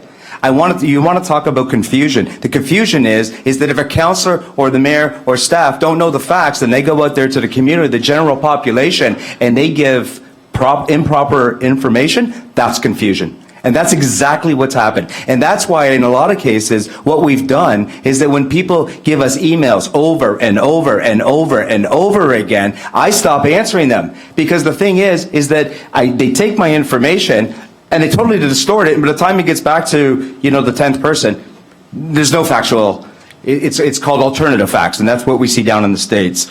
I say, Councillor Balsma, in the Grimsby Lincoln News on February 7th edition, titled Balsma Questions MERS Changes, you make the statement, there are decisions being made outside of these chambers. You then go on to say, why are they not sticking to the plan the council agreed to? Correct. Very good. So since you didn't attend one recreation library subcommittee meeting, Leisure Library Development Advisory Committee meetings, Councillor Balsma, two-part question. What decisions are you referring to, number one? And two, since you did not attend any advisory committee meetings, where and who did you get your information from? Dying to know. Hold on a second, Mr. Mayor. Would you want to answer that, Mr. Councillor Balsma? Well, sure, yeah. Okay, go ahead. So when I raised the issue, I thought I made myself really clear. So if you wanted to go back to the council meeting that we just had previous and watch the last half hour, I explained myself pretty clearly. The presentation by Hank Heidema from Kalos, when he made his presentation, there were changes. One notably was that the library moved from 10,000 square feet to 12,500. I asked that question, who changed that? Because the Plan B that council approved, now I accepted that, but even in that evening, I said many times, this is the one that council approved, so this is one we were sticking to, said 10,000. So I have to ask, it hasn't come back here since October 17th to the last meeting. Why did the number change? How did that number, and of course the corresponding cost, you can't just add 2,500 to a library and expect it only costs chump change. So how did that change? That was my question. Who changed that? If that was a recommendation of the subcommittee, of the advisory committee, then it should have properly come to this actual committee, the Public Works Committee, as a recommendation, as all the advisory committees do. They present minutes, which I had asked, I hadn't seen any minutes for any of the advisory committees. Now, thankfully, that oversight has actually been corrected in this. They are all, and I thank you for that, to the chairman of the committee and chairman tonight. So my question, or my answer is simply, where is the recommendation that we could discuss the change in the proposal, in the Plan B? Now, I've learned a lot. We've had some dialogue. We've had some dialogue. I've learned a lot about design builds.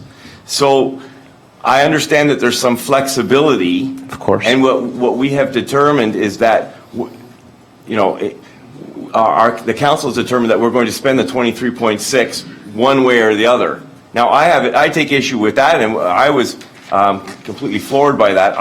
It only begs the question, how did we come up with that number, the 23.6, which is, I'm a little, I wanted to answer your question, now I'm getting into a discussion, so I'm going to back off. I have lots more questions, please, actually. Do you want the CAO to interject here? No, not yet. I'll let you know. So that answers the question where that information that ended up in the paper came from, because it's actually recorded very nicely by the cameras. Well, let me say this, Councillor Balsma. I'm really happy that you learned a lot, okay? Because in the meantime, you've had the CAO historically, chronologically go through his analysis, which there were recorded votes all along time. But that didn't stop you in trashing us in the newspaper, did it? You learned a lot. No, hold on. No. Hold on, let him finish, and then All you of the rest can of have the an council answer. attended all of the meetings. We understood, duly moved and seconded, recording votes. We didn't go in the newspaper and say, there are decisions being made outside these chambers, Bosma said during the 23rd council meeting. Why are they not sticking to the plan the council agreed to? And let me just finish there. So, hold on. So, Mr. CAO, please tell Councillor Bylsma one last time what a design build is. Because I think that's where the rubber meets the ground, Councillor Bylsma. You don't understand what a design build is. Mr. CAO, please tell him how we got from 10,000 to 12,500 square feet for a library. And does it bind the corporation, Mr. CAO? Mr. CAO? Mr. Chair, through the members of council, the 12,000 was an administrative request. Administratively, we knew the library was at its tipping point, and really to meet demand too, you need to get around 20,000 square feet. That number was used for the design build purpose itself. The design build purpose itself is going to allow you to go up and down or stay status quo. And when the project is coming in based on those numbers, and I'll reconfirm this as I confirmed last council, the number we really asked to design all this, and we got 9 bidders on, was 22 million. So we're hoping, knock on wood, the numbers that they're submitting is coming back at the $22 million. And that was based in the RFP, that was based in the proposal, that was based by our project manager. There is process and plans to put in place for that administratively. That was the only thing. Everything else was provisional. We want to get a generator in there in case that wants to be our emergency measures center. God forbid if something happens here, that we can convert that into Natural disaster or natural something. disaster center. So we are looking for provisions for a generator, what it would cost, and those provisions are going to come back to council. So then again, you could collectively say, you know what, maybe we want a generator, maybe we don't. I need to provide you all the information possible on April 18th, and then you can decide based on the finances that are coming in what can be included and what can't be included. And by no means would administrative staff or myself bind this corporation and make a decision without council's either recorded vote or council's direction. That's where it stands for that. I still have the floor, Mr. Chair. Hold on. I know you have the floor, but. Hold on. Response. Councillor Bosma, you I know can this. answer. Yeah. Go ahead. Look through the chair, just let's get some order, and we'll do this procedurally. And you have, everybody has, so just go ahead. That's why I'm just saying, I'm Yeah, sorry. So I'm looking at you. Okay. First of all, I don't write papers. I don't write articles in papers. I'm not an editor. I'm a woodworker in my day job. So the fact that I was quoted was taken directly from the cameras that record these proceedings. In the back, there are people taking notes, all kinds. Some of them are actually from a newspaper. So there's going to be quotes from this meeting in the paper, perhaps. Those quotes that were referred to were that. I said that in the meeting. So they're part of the public record. I'm not ashamed of that. I was asking questions. I asked a simple question: who changed? And we heard this evening that it was an administrative change. So it didn't come to the committee meeting. So, look, we say things as public, in the public trust, as publicly elected members of this council. And then they are recorded in a paper. I didn't write them. I didn't offer them. They were quoted. Okay, so, I'm not feeding anything. So I take issue with the fact that I'm, somehow, I have a printing press in my basement and I'm putting out false flyers. None of that has happened. There's nothing, if you're going to accuse me of something, show a document that I signed my name to that's circulating. It doesn't exist. Okay, thank you, Mr. Chair. Can I go on with my questioning? Yes, you can, Mr. Mayor. So, Councilor Bylsma, you said that you don't think that the facility is a terrible idea for the town. It's in the newspaper. However, you just want more dialogue, and that you're looking for minutes, correct? That's what you said in the newspaper here. And they're in That's here. Grimsby Lincoln News, the MERS project right here, with Mr. Paul Weeb on the second page holding up the sign that says Stop MERS. Let me ask you a question, Councillor. did you ever call the CAO asking for the minutes?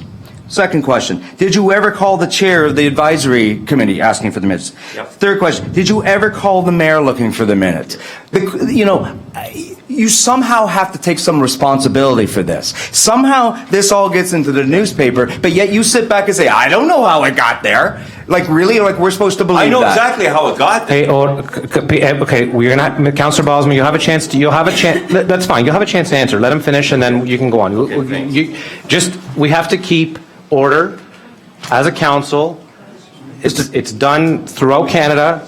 We have to be, you know what I mean? I know, I'm just responding to the Continue on, question. Mr. Mayor. Let me ask the CAO a question. Did Councillor Bosma ever call you and ask you for any proceedings, any minutes, Mr. CAO?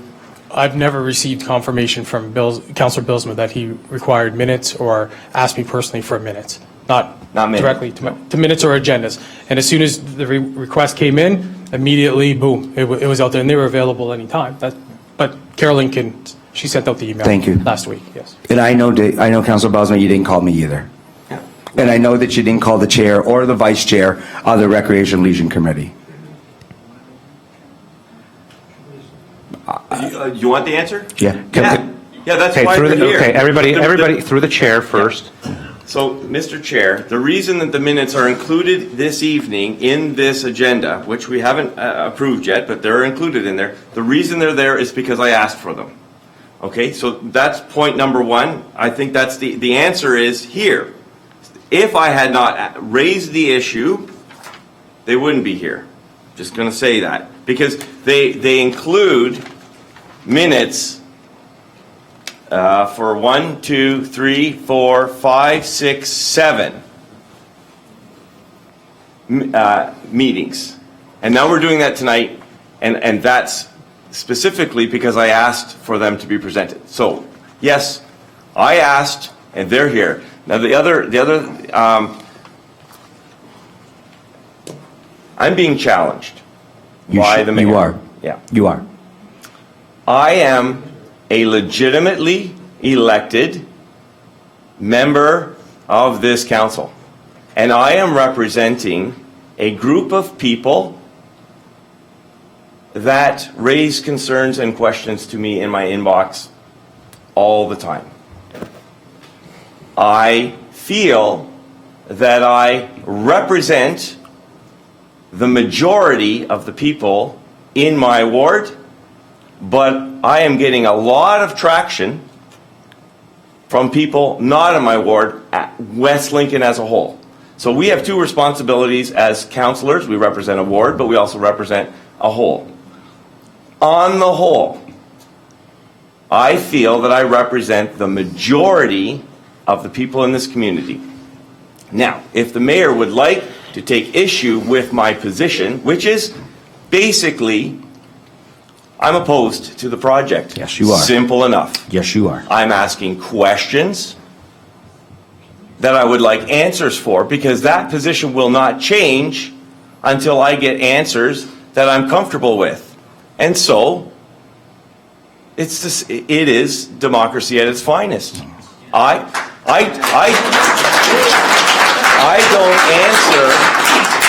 don't answer to any of the other councillors here this evening, including the mayor. He did not elect me. The other councillors did not elect me. I answer to my constituents, and I feel that I am representing my constituents. So if the mayor has a difference with me, yeah, it's all a part of the. We differ on a lot of things. Okay. I don't want, when the mayor calls, when a member of this council calls out a particular council, I haven't done anything wrong. There's nothing wrong. I haven't lied. I haven't gone behind the back. I've supported the whole, even though it's very clearly indicated that I was the exceptions. I feel that they're attacking not only me, but the people that elected me. No, Councillor Bosma, members of council, and including the mayor, like yourself, if they have the wants of questioning things, he's entitled, just as you're entitled, to ask things, and that's what we just had back and forth. He's questioning my integrity. Listen, the integrity of the listen, people elected. no, he's asking questions about things, and he's entitled, just like you have are entitled, and just like I'm entitled, and just like the rest of the members of this committee are entitled to. So just get that clear, that everyone at this table has the opportunity to question anything. If they I've never seen anything like this in 2.5 Councilor Baalsma, there's many levels of government that question many things. So if you haven't seen that, like, I'm just trying to say, like, we have the opportunity here at committee to question things. And we're being transparent and allowing people to do that. And I have that right to. And no one's stopping you. Okay, And so no one has stopped you here. Well, I'm- So the mayor, for it. the mayor has got some questions and he's answering, just like you've had some questions, just like I will. Mr. Mayor, we're going to first have to put a motion on the floor that it's 10 to, well, a little bit more, 9 to 11, and then we need a motion on the floor to go past 11 o'clock. Do I need a mover and a seconder for that? I got a mover, Mayor Joyner, and a seconder, Councilor Bell. All those in favor? Oh, questions or comments? Sorry, yes, you're right. Sorry, Councilor Chichak. But are we intending to conclude this meeting tonight, so we'll go until it's over? Because I have a family member that has passed away over the weekend. I have a funeral viewing tomorrow and a funeral on Thursday. I am not available these next 2 nights. I'm putting that on the record. Well, I'm hoping, Councilor Chichak, I'm sorry to hear that, that you're going through that in your family. I'm hoping to, and I'm hoping, I don't have a crystal ball to see what time we're going to finish, but We'll go until we're done, because I won't be able to come back tomorrow. We'll have to. I would like to go until we're done, and if that's okay with members of the public as well, I'd like to continue on and get forward. So thank Mr. you. Mayor. Thank you, Mr. Chair. So I'll be very quick. Nobody. Oh, sorry. All those in favor Oh. of going past 11 o'clock? And that's carried. Thank you, Mr. Chair. Councilor Belzman, no one is going after your integrity. But I will say this. I know that you've been opposed to the project because we have recorded votes that show that you've been opposed to the project all the way through. And that's your prerogative. Quiet, please. Lipo, let the mayor speak, please. And we'll go on to other members of council afterwards. You have been opposed, Councilor Bowser, right from the very beginning. No one is denying that. But where I take question, Councilor, is that you are the councilor, and yes, you are the councilor for your ward, and you're councilor for all of West Lincoln. But where the rubber meets the ground is, you have to be able to give your constituents the proper information. And if you don't know the proper information, I mean, like earlier tonight, I hear questions about all of the 4, which was, questions about taxation, questions about DCs, question about growth. I can't even find my paper here. Fundraising. All of these questions. These are questions that have already been answered in previous meetings. Okay, I'm going to move on. It says here, there's a lot of things happening behind the scenes. Let's make sure that we have all the facts in a very public dialogue. Would you agree with the CAO's chronological dates and subject matter as it pertains to our MERS project? That is a question directed at you, Councilor Bosma. Would you agree with that? Through the chair. Yeah, I thought it was an accurate representation, sure. Thank you. I'm not on trial, right? I just- No. But Councilor, this council is on trial. Maybe in the public. No. Okay, gentlemen, I'm going to be, please, if we can have some orders, because for the essence of time, we'd like to have some order. Please, no shouting back, please, through the chair. When you want to talk about integrity, and you want to talk about bold-faced lies in the newspaper, however it got there, and I know, I have my sources, and I'm pretty sure I know how it got there.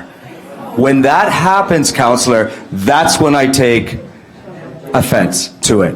So I apologize. I'm going to apologize to you now for being heated in this conversation. But this conversation had to happen. And you wanted it to happen, open dialogue in the public. That's what you asked for, right, Councillor? That's exactly what I Right. want, yes. So I thank the CAO for going through the chronological, historical analysis of how we got to this point. Because according to this newspaper article and the other local newspaper, we've done nothing right and nobody knows any questions and nobody has any answers. And that's not true. That couldn't be further from the truth. And my last question to you is, Councillor Belsma, is that I would like you to apologize to all the council for this It's article. okay. Mr. Mayor, thank you. Councillor Bosma, I'm going to give you the opportunity to answer, because I'd like to hear from other members of committee here. I'm quite sure they have something to say, and then we can move forward with this agenda. I'll leave you the last to respond, Councillor Bosma. No, I and then- don't need to. Thank you, Councillor Bosma. Anybody else from members of committee? Councillor Chichuk. You know, I don't know why we're going down this road. When I watched what we did at the last meeting, I said we need to get into the same canoe, and we need to be going the same way. There are pointed questions coming from across the dais at each of us. Let's stop it. If we do have questions, if people have made mistakes, let's get above it and let it happen. There are things that we don't understand because they're very complicated. If everybody gets to feeling doubtful, we're not going to heal it by taking the small p and large p politics and trying to make them into a grudge match. I don't want this to go on. I think we need to have an educational session as a committee of members of council. I would really like to see us have that. That's where it builds on your informality, Councillor Trombetta, where we would then have a fulsome discussion to ask every question we want to ask about MERS, but about development charges. They're very complex. I'd be the first to admit it. And I've worked with them since 1990 when they were initiated by this province. And you know what? They allow for the ability to charge the future with capacity that we're building today. They allow you to have money that is for new, not for replacement. Is that clear to this council? Is it clear to the community? I don't care where it got said or asked. I again thank the CAO for having several discussions, lengthy discussions with me, if you want to put that on record. I've had many a discussion with the chair and with the CAO and other staff members. And this chronology is what I asked for a number of times, because it now gives us a starting spot to go forward with what it is we still may want to ask questions about. And I am not going to apologize for looking for trying to understand things, and my colleagues around this table looking for what it is that I've got as a hidden meaning. I am going to ask the questions that I need to ask here. I want everyone else to feel comfortable to ask the questions, but let's not pick on each other. Let's not try. I understand we've been through a tough time, but two wrongs don't make a right. Let's get on with the work at hand, people. There's a lot of stuff that we have to go through, and it is not going to be an easy decision, no matter who or what we decide to do, because there's always going to be someone who's not happy. Thank you, Councillor Chichuk. Anybody else? And then I will sum it up and we can get on with this rest of this agenda. So, Councillor Bell? Yeah. So I've said here, I've listened to everyone, I haven't said nothing. I would like to go back to January 23rd. There was a lot said that night. There was a lot of press that was put out there. And I just want to go back, and I'm looking for clarification from Councillor Bilsma. We sat through all the meetings going back to 2015 of January. We sat through the meeting where the original project got turned down. It wasn't because of the finances. Everybody's disbelief that's being printed out there by some of the newspapers. It had absolutely nothing to do with the finances. It was turned down because it was believed there wasn't enough in there for the residents of West Lincoln. We were looking for more. We wanted a bigger bang for our buck. Unfortunately, as we moved on through that process from there until the spring, there was many discussions about the project, where we wanted to go with it. We moved through that summer. We got into the fall. There was more meetings, more discussions. A lot of votes took place, recorded, non-recorded, and Councillor Bilsma sat here beside me for each and every one of them. And yet, on the 23rd of January of this year, he wanted myself and everybody else to believe that he had no idea what was going on. He couldn't understand. He wasn't there. I mean, I don't know if if he's my representative and he's sitting at these meetings and then he can back out and say, I don't know how he got there. I don't remember that. When did that happen? What's a design build? I don't understand that. And he was there with us. He had chances to voice his opinion at each and every meeting that we had, as we all did. No different than tonight. We've all had our opportunity to speak, as the residents have had their opportunity to speak. So, you know, he talks about confusion, not understanding. I'm totally confused how he don't understand how we got to where we are today. I'm totally confused by how the press can write what they write when they know what they're writing isn't the truth. They haven't done any confirmation to confirm what's going on out there. I guess, you know, I mean, I got tons of questions I could ask, and I'm not even going to go down that road. I mean, I hope at the end of the day that the press can write the truth and not just half-truths. He's talked about shady business going on in committee meetings. He's talked about council business being moved forward, and that's absolutely nonsense. And with that, through you, Mr. Chair, Yes. I'd like to ask Councillor Chichak a question. She's been present at a lot of the committee meetings. I believe she's only missed one. Two, okay, stand to be corrected, but she's been at them all. It's been an open meeting to anyone and everyone. It was all publicized, as Councilor Bilsman knows that, as his committees were and every other committee. They're open to the public, they're open to everybody. And the only person that come from the public was Councilor Chichak. Yes, she's a councilor, but she's also a resident. And it's hard to take that title away as a councilor when you want to be a resident. It just don't work that way. I was there at that meeting. It was pointed out by Councilor Bilsma. Councilor Trombetta was there. Councilor Godin, she was there as a library representative. I'd like to ask Councilor Chichak, was there council business being promoted at any of these committee meetings? And I can't say what happened at the last committee meeting because the business of that hasn't come forward till tonight, so. But has anything been promoted that you can recall? Councillor Chichak, if, Set the record straight. I don't understand the question, and Well, I'm not a stupid person. okay, But I'll I'm, simplify you know it. what, Councillor Bell, I want to simplify that I'm not going to question. entertain your question because I don't understand what you just said. I think And you do. I don't. I don't understand what Okay, you meant by okay. something coming forward. You know what? My actions speak for what I'm going to do.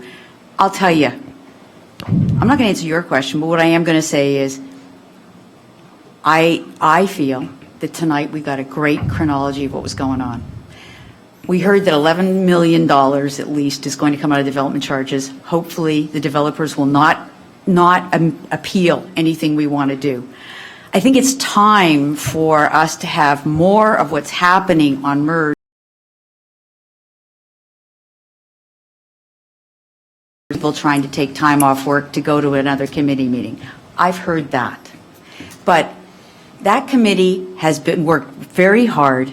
There have been lots of meetings held by that committee to talk to our user groups, to try and reshape what it is we need to do with the MERS. You've done your work. Thank you.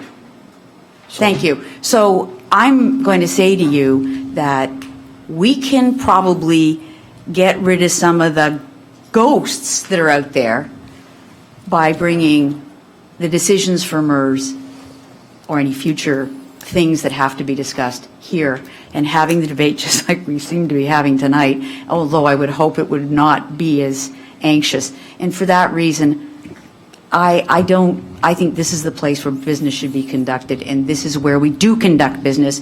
And Councillor Bell, don't read anything into between the lines. I'm saying this is where we should do it. That's what I'm saying. thank you, Councillor Chichak. And more further, Councillor Bell? Yeah, because I'm trying to clear councilors' names and specifically my name, where you're saying that you don't want to answer the question. You sat there. The question was very clear.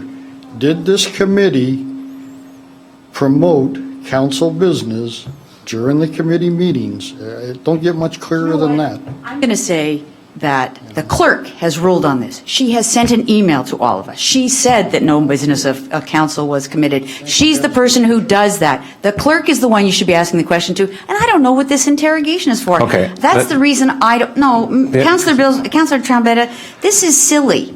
This is very silly. The clerk answered us. The clerk is the one who does the judgment on us. I'm not going to, I don't want to answer, it's not that I don't want to answer it. I went to those committee meetings. They were there as informal places to get your questions answered. Correct. Is what the chair said. If I said anything different, I would be Thank you. wrong. The clerk is the person you should have asked the question of, because I'm not the one who is the judge, the policeman, the watchdog, the gatekeeper for what we do. Okay? So, Thank you. I went to the meetings. I was prevented from asking questions at a meeting. Because- And that was overruled by the chair later on. So you know what?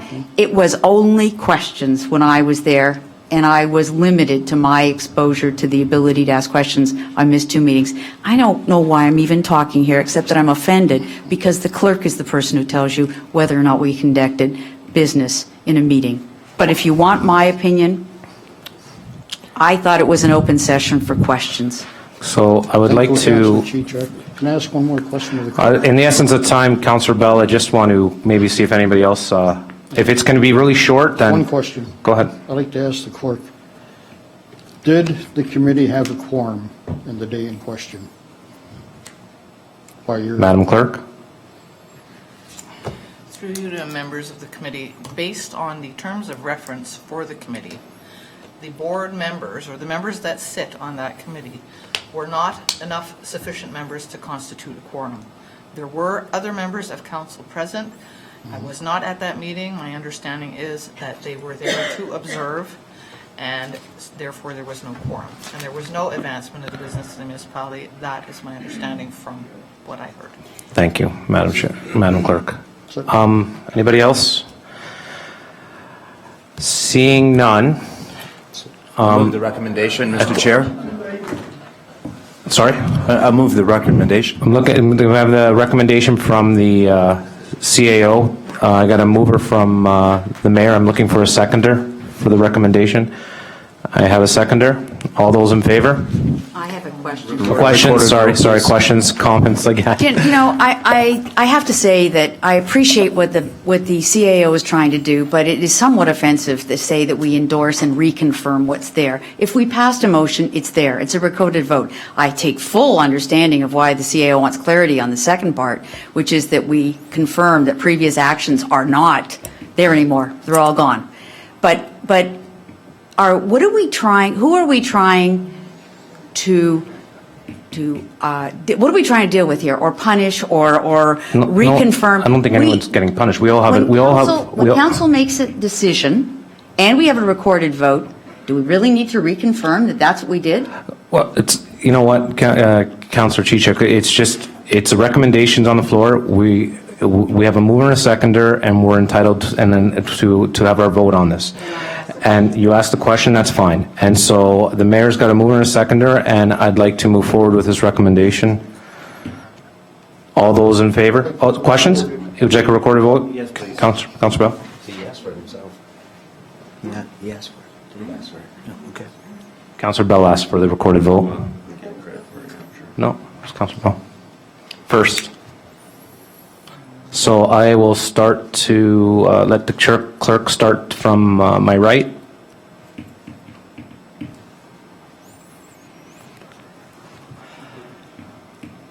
She goes in order. Oh, sorry. She goes in order, yeah. Alphabetical. Councillor Bell. In favor. Councillor Bilesma. Opposed? Councillor Chichak. I'm in favor. Mayor Joyner. In favor. Councillor Rayner. Support. And Councillor Trombetta. Support. Close that down, please. Carried. So just further note, like everyone got to speak, I'd just like to say, you know, I see the passion in the crowd out there, and that's a good thing. We're all here for West Lincoln, which is planted in front right there, and it says West Lincoln. And there's always good, and there's always some bad, and there's always positive, and there's always some negative. You know, we are a working council that works together. We work forward. We have dialogue with each other, and we work forward to, you know, get things progressively done. These subcommittee meetings, they're a good thing too as well. Like, you know, we you know, through these subcommittees, you know, Vanessa's brought stuff, and, you know, that's where the grant came out of. And there were some positive things that come from subcommittee meetings. But at this stage now too, we are, future things, you know, the subcommittees are there to be helpful, useful, to bring stuff forward to council, and, you know, other stuff is always being brought to committee, and it will be obviously continued that way, and for future and to go forward. So I'd like to thank everyone here today for that. We're not done the meeting, just want to say for all your passion and your comments. It's good to see, and I'm just going to continue on with the rest of the meeting. So please stay put. So now we're on item 5, request to address items on the agenda. Obviously the rules, 1 hour shall be allocated for this section. If anybody is going to get, wants to speak on any items on the agenda, we'll give you 5 minutes to speak. I know some of you have spoken previously, but if anybody would like to speak, I'll allow you 5 minutes. It's 11:11, so please state your name and your address. Mr. Weeb, I think, if I can... Yes, Paul Weeb, once again, 6 Northridge Drive, Smithville, welcome Ontario, back. L0R2A0. Welcome back again. Thank you. Chair, Mayor, Council, I've heard some great discussion here this evening, some great debating, some heated discussion, but now I'm not going to read from a paper, and I'm going to give you just what I've seen here tonight. What I've seen is some great salesmanship. I see people pulling at strings, trying to receive things that they've dreamt of, things that they've wanted since they were kids, brand new, oh, shiny. We can't afford this, you guys. You guys are making the gravest mistake here. You've done your homework. You've given us lots of information. You've given us lots of numbers. You've made this sound so exciting. You're putting smoke in the air to deter us from not getting this. You want this. The community does not. We cannot afford this as a community right now. I'm not saying don't build it. Put it on hold. If you are so confident in this, why don't we have a vote? Put it out to a community vote. Yes or no. Not, oh, if we had this, would you use it? I didn't see a yes or no on any piece of paper that was out there that said, do you want this or do you not want this? Only percentage of people that would use this facility. Will you put this to a vote to the public?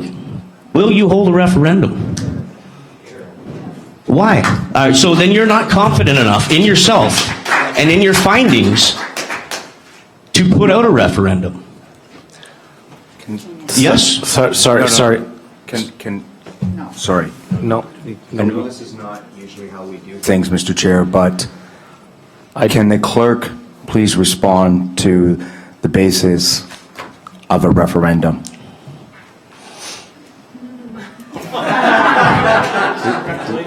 Do you want to? Sorry. So we're going to educate me on what, all I want is a vote. If you guys are so confident in it, let's vote. Let's put the community down. Mr. Weeb, can we just hear from the clerk first, please? All right. The referendums that I'm familiar with are ones done at election time, first of all. Second of all, I would certainly have to do some, it's not working. Please, I can't hear me. Please be patient, we'll get her. Okay. So once again, what I'm aware of referendums, they're done at election time. That's not for 2 years. I would have to do some research and come back. I cannot tell you at this time about a referendum to be done in the middle of a term. Not familiar at all, so I would have to do research. I don't know that either. I've never done this before. I'm up here just concerned for our citizens that don't have the money to support this project. I do know they are costly. They are too costly for 12,000 people. Thank you, Mr. Weeb. Thank you. Unfortunately, this is Yeah. not a public meeting. We can't have, we have to follow procedure, and it's not a public meeting for us to have a debate here and stuff like that. We just accept the presentation and we move forward. So unfortunately, this is not a public meeting for us to, and I know you would like to hear some answers, but again, this is not the format of a public meeting to get those answers at this time. Very well, I will learn myself then on how all of this council works, and better prepare myself next time. This is my first time in a council chamber. This is my first time in this office. I've used the library twice. I've been here maybe once. I don't really use these services. I don't see the need. But like you said, once again, we're not here to debate this. I Again- respect that of council. Thank you very much for your time. I was just getting my opinion out there as to what I see in the community. Again, Thank you for your time. Thank you, Mr. Weeb. Appreciate your presentation. Thank you. Respectfully. Thank you. Chair, council, mayor. Thank you. Anybody else would like to? Okay, I saw you, madam. You can please just state your name and your address, please. Melanie Falvas, 31 Oakdale Boulevard. Hi, Melanie. Hi, I wanted to thank you for going through that whole timeline. I've missed some meetings and I really appreciate seeing it. I just have a really quick question, if I'm allowed to ask one. We, a long time ago, talked about the indoor walking track like Beamsville has. So I'm just wondering what happened to that. Was it cost? Was it not interest? What was it? It's in the RFP. It's for in, provisional. sorry, okay, sorry. Melanie, I'll put that over to the CAO just to be, go ahead, Mr. Mr. CAO. Chair, through the members of council and to the public, it is in the RFP as a provisional. So they're going to come back and give us a cost analysis for that walking track. Great, So it thank is you. in there, yes. Thank you. Sir? Yeah. Just your name, I know you're up, I just, Bob Hignett, second time up. This is for the clerk. yes, sir. You talked about cost. Sorry, just state your name and address, please, just one more time for us, please. Bob Hignett, from 15 Van Woudenberg Way. Up into the road here. You were talking about cost. The taxpayers of this West Lincoln, there isn't 14,000. The actual taxpayers are the family, whoever pays the taxes, not the kids. You're counting all the kids and everybody else. So, say there's 4 kids, there's big families around here, a lot of Dutch people. There's 3,000. There's 3,000 taxpayers. So that isn't a lot of money. I'll tell you what. I'll pay for the stamp for the referendum. I'll pay for it. So it's not going to cost you a penny. But you've got to ask the question, do you want it, yes or no? And if it's yes, do you want to pay for it? Yes or no. It's simple. It's foolproof.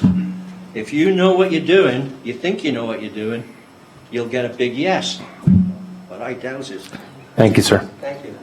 Anybody else like to?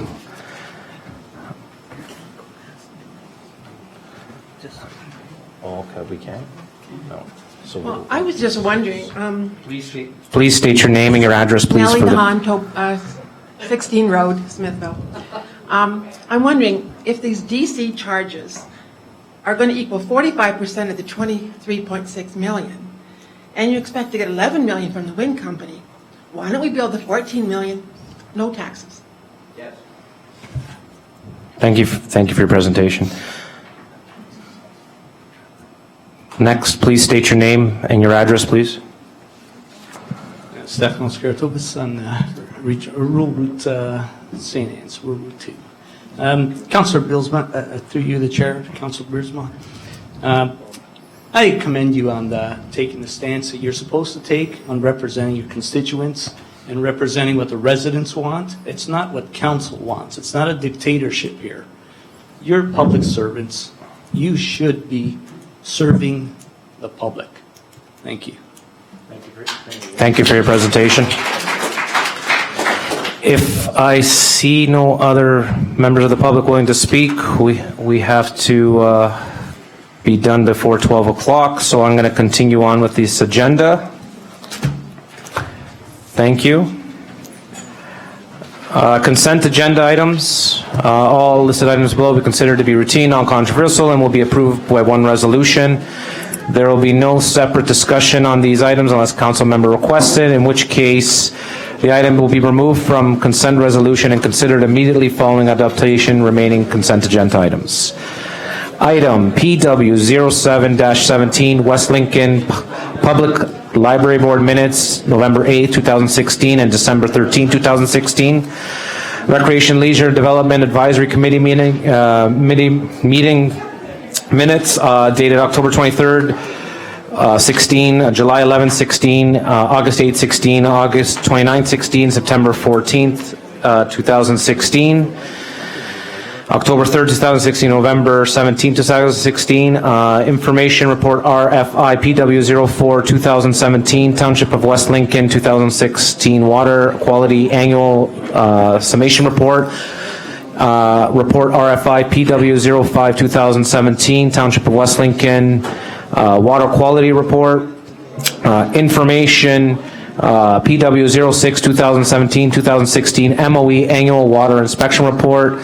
And RFI PW07 2017, the Township of West Lincoln 2016 DWQMS Management Review Survey and Recommendation Report PW09 2017, Assumption of Bismarck and Bethel Winslow Cemeteries and Property. Sorry, I lost myself here for a second. Recommendation that items 1, 2, 3, 4, and 5, 6 be here received and for information. I need a mover, and on item 7, be hereby received the recommendations contained thereof adopted. I need a mover and a seconder. I see Councillor Chichuk and Mayor Joyner. Any comments or questions? Mayor Joyner. Real quickly, Mr. Chair, I'd like to pull number 5, please. Sure. It's the only one. Number 5 is the 2016 MOE Annual Water Inspection Report. I'm looking for a seconder to, oh no, I don't need one? Okay, pull it, and all those in favor? Of the balance, sorry. And that is carried. Sorry, I was getting ahead of myself there.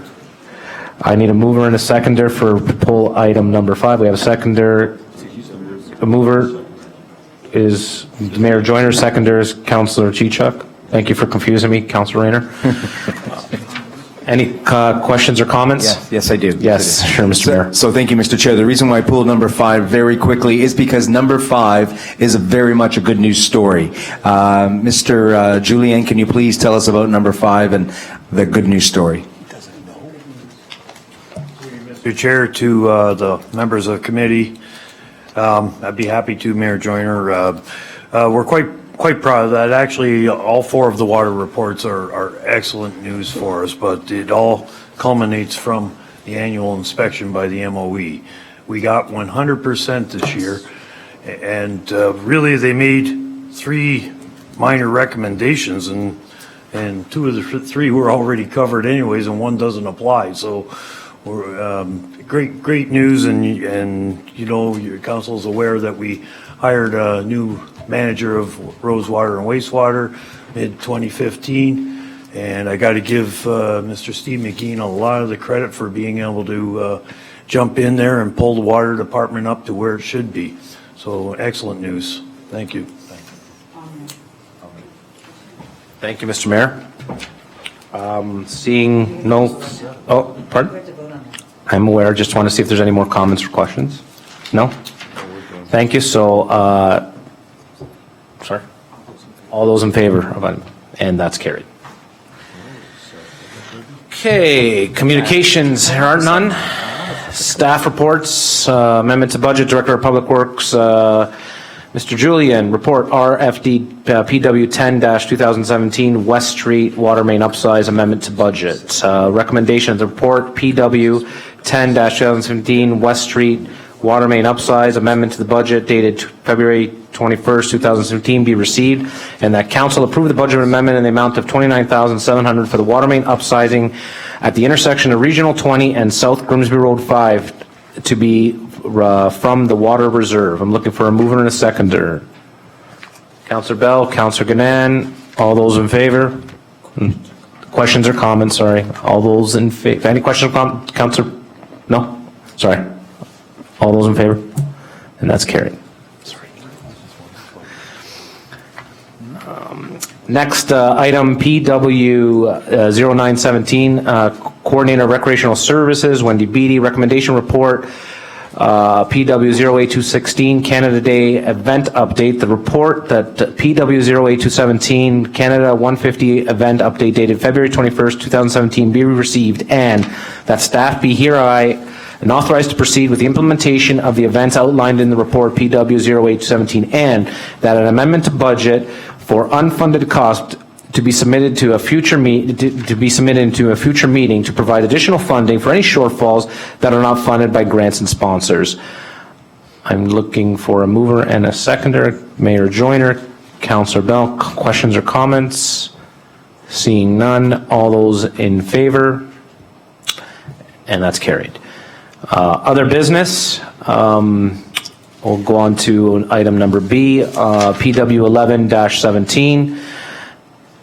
Mayor Joyner, regional projects. Would you like to discuss this now or at another date, or? Yeah, can we do this another day? Absolutely, Mayor Joyner. No. Well, no, there is stuff important, but it can wait. Sure. Thank you, Mr. Mayor, for considering that. Appreciate that. Members of council, PW 12-17, members of council, any business of informative nature? I'll start to my right, Councillor Bell, Councillor Bosma, Councillor Gannon, Councillor Chichuk. There's only one thing that I would like to get information back on, and that is as to whether or not the township is putting, participating in Poultry Fest to the extent of having a tent there for information. After tonight, I think it's a great opportunity to throw up more stuff that tells us all about everything that's going on. Plus, I think it shows support at a very great event that is struggling because 2 years ago they got wiped out by rain. So I would just hope that we can find the money to do that. And I'll tell you why. Because I know that Grimsby has been approaching them and looking for a place to put a stand. And the Poultry Fest board has taken a stand and said, you know what, we really just want to keep it with the people who started us, which was West Lincoln. And they're really desperate for money. So West Lincoln, Poultry Fest, Poultry the Fest is West Lincoln. So I think it's important. So I see my good friend, the guy that hates my phone calls, saying yes, so I'm good with that. Mr. Mayor. I'm not so sure. I'm not so sure that I agree with that. I do know that there is a bit of a. I know that they're hurting for some funding, and I think that that they should totally accept any kind of booths or tents from neighboring municipalities. I mean, when I talk about West Lincoln, I talk about West Niagara. I talk about all of the poultry farms in Lincoln, West Lincoln. There's only maybe a couple in Grimsby. But I mean, if there's neighboring municipalities that want to put a tent up, I say they should do it. It's not our job. We aren't Poultry Fest. No, we're not Poultry Fest. But, you know, based on your comment, Councillor Chichuk, I think that they actually should. So tonight was just about us getting something in there. And if we want to go and tell Poultry Fest how to run Poultry Fest, I don't want to talk about that tonight. It was just about us participating as a township. No problem. Thank you, Councillor Chichuk. Councillor Rayner. Sorry, Mr. Mayor, you finished? You completed? Sorry about that. Thank you. I have a couple things. I don't want to get into a big discussion about the one item. I just want a little bit of clarification maybe that can come from the CAO. Is that I'm getting a lot of emails about South Lincoln High School. I'm quite sure the rest of council members are getting a lot of questions. I don't want to get into a big dialogue, but there's been a lot of questions directed at me. There's some timelines that I don't know are true or not. And I just want some clarification on what's happening out there, because I don't know. I had some dialogue, and the mayor gave me some good points too, because he had a little bit of information. What's happening out there, because we're getting a lot of emails, and I'm quite sure we all don't know. So maybe if Mr. CAO could comment on that, if he has something to comment on. Your chair, through the members of council, excuse me, I believe the final report is March I want to say 27th, but I don't know if that's correct or not, but it's around that date. There's a final report that's going to be going to the board with a recommendation. The report is available on the website, on the school board's website, to review and provide input and comments accordingly.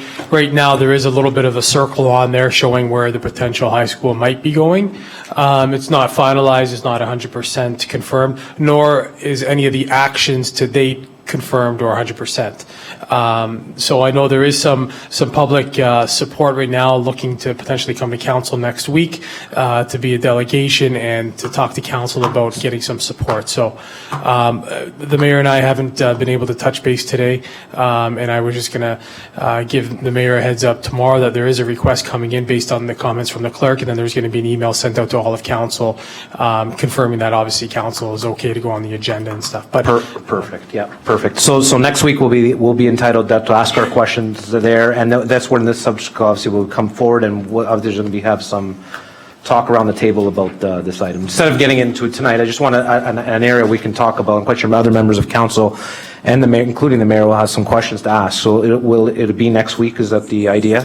That's my intention. But again, I just want to have a quick dialogue with the clerk to make sure the agenda is okay to have this and have some representatives Sorry, here. Chairman, I should have And then we'll also make available. We'll email out. I'll get administration to email out the link to the report and have some hard copies for next week to review and go through the process. And I know the mayor might be able to provide some more input next week with respect to some of the dialogues he's had with his counterparts. So again, fingers crossed next week. So next week, that's great. That's good news. The other thing I had is a couple weeks ago I attended the Legion Parents' Night Out for the St. Martin's School. It was a fundraiser event that all parents came out to and was raising money for the new school. There was an abundance of people there, and I just see the community all involved raising money for that school. The Legion was packed. It was actually at capacity. They did a fantastic job. They sort of ran it like a Stag and Doe, I would say, and it was Parents' Night Out, so all members of that or parents that have children that attend or don't, all family members attended that, and it was a real good time. There's a lot of discussions I had with a lot of parents. They're happy with a lot of the buzz that's going into town. They're also happy about the new school getting built, and also I was talking to the principal there, Mr. Zanutini. He asked if any members of council would be curious on taking a tour the way the school is at right now to get some idea on how, I would say the project was designed and built and it's getting constructed. He asked if any members of council are interested in taking a tour. Maybe we can set that up with our clerk, or maybe Jackie can maybe touch base with Mr. Zanutini to set a date and talk to him about maybe some of us taking a tour and taking a look on how things are getting done out there. So if that's okay. You have a... I'm just wondering, do they expect it to be completed within the next couple of years? The slowest build I've ever seen. They are scheduled to have the kids in there. What I'm hearing is for September when school starts. Of what year? This year. That's 2017. So, that's all I have. So, Cliff, yes, Mr. Mayor, sorry. Sorry, when you asked me if I had any more, I thought you were referring to the comment I made with Councilor Chichuk. I just want to quickly say that we had a tremendous family day, and West Lincoln Recreation Committee is to be commended. There were a lot of families there. There were a lot of people there, actually, that took part in events all day long. I think this is absolutely my last year of refereeing the men's hockey game. Councilor Bell tells me I was way behind the play.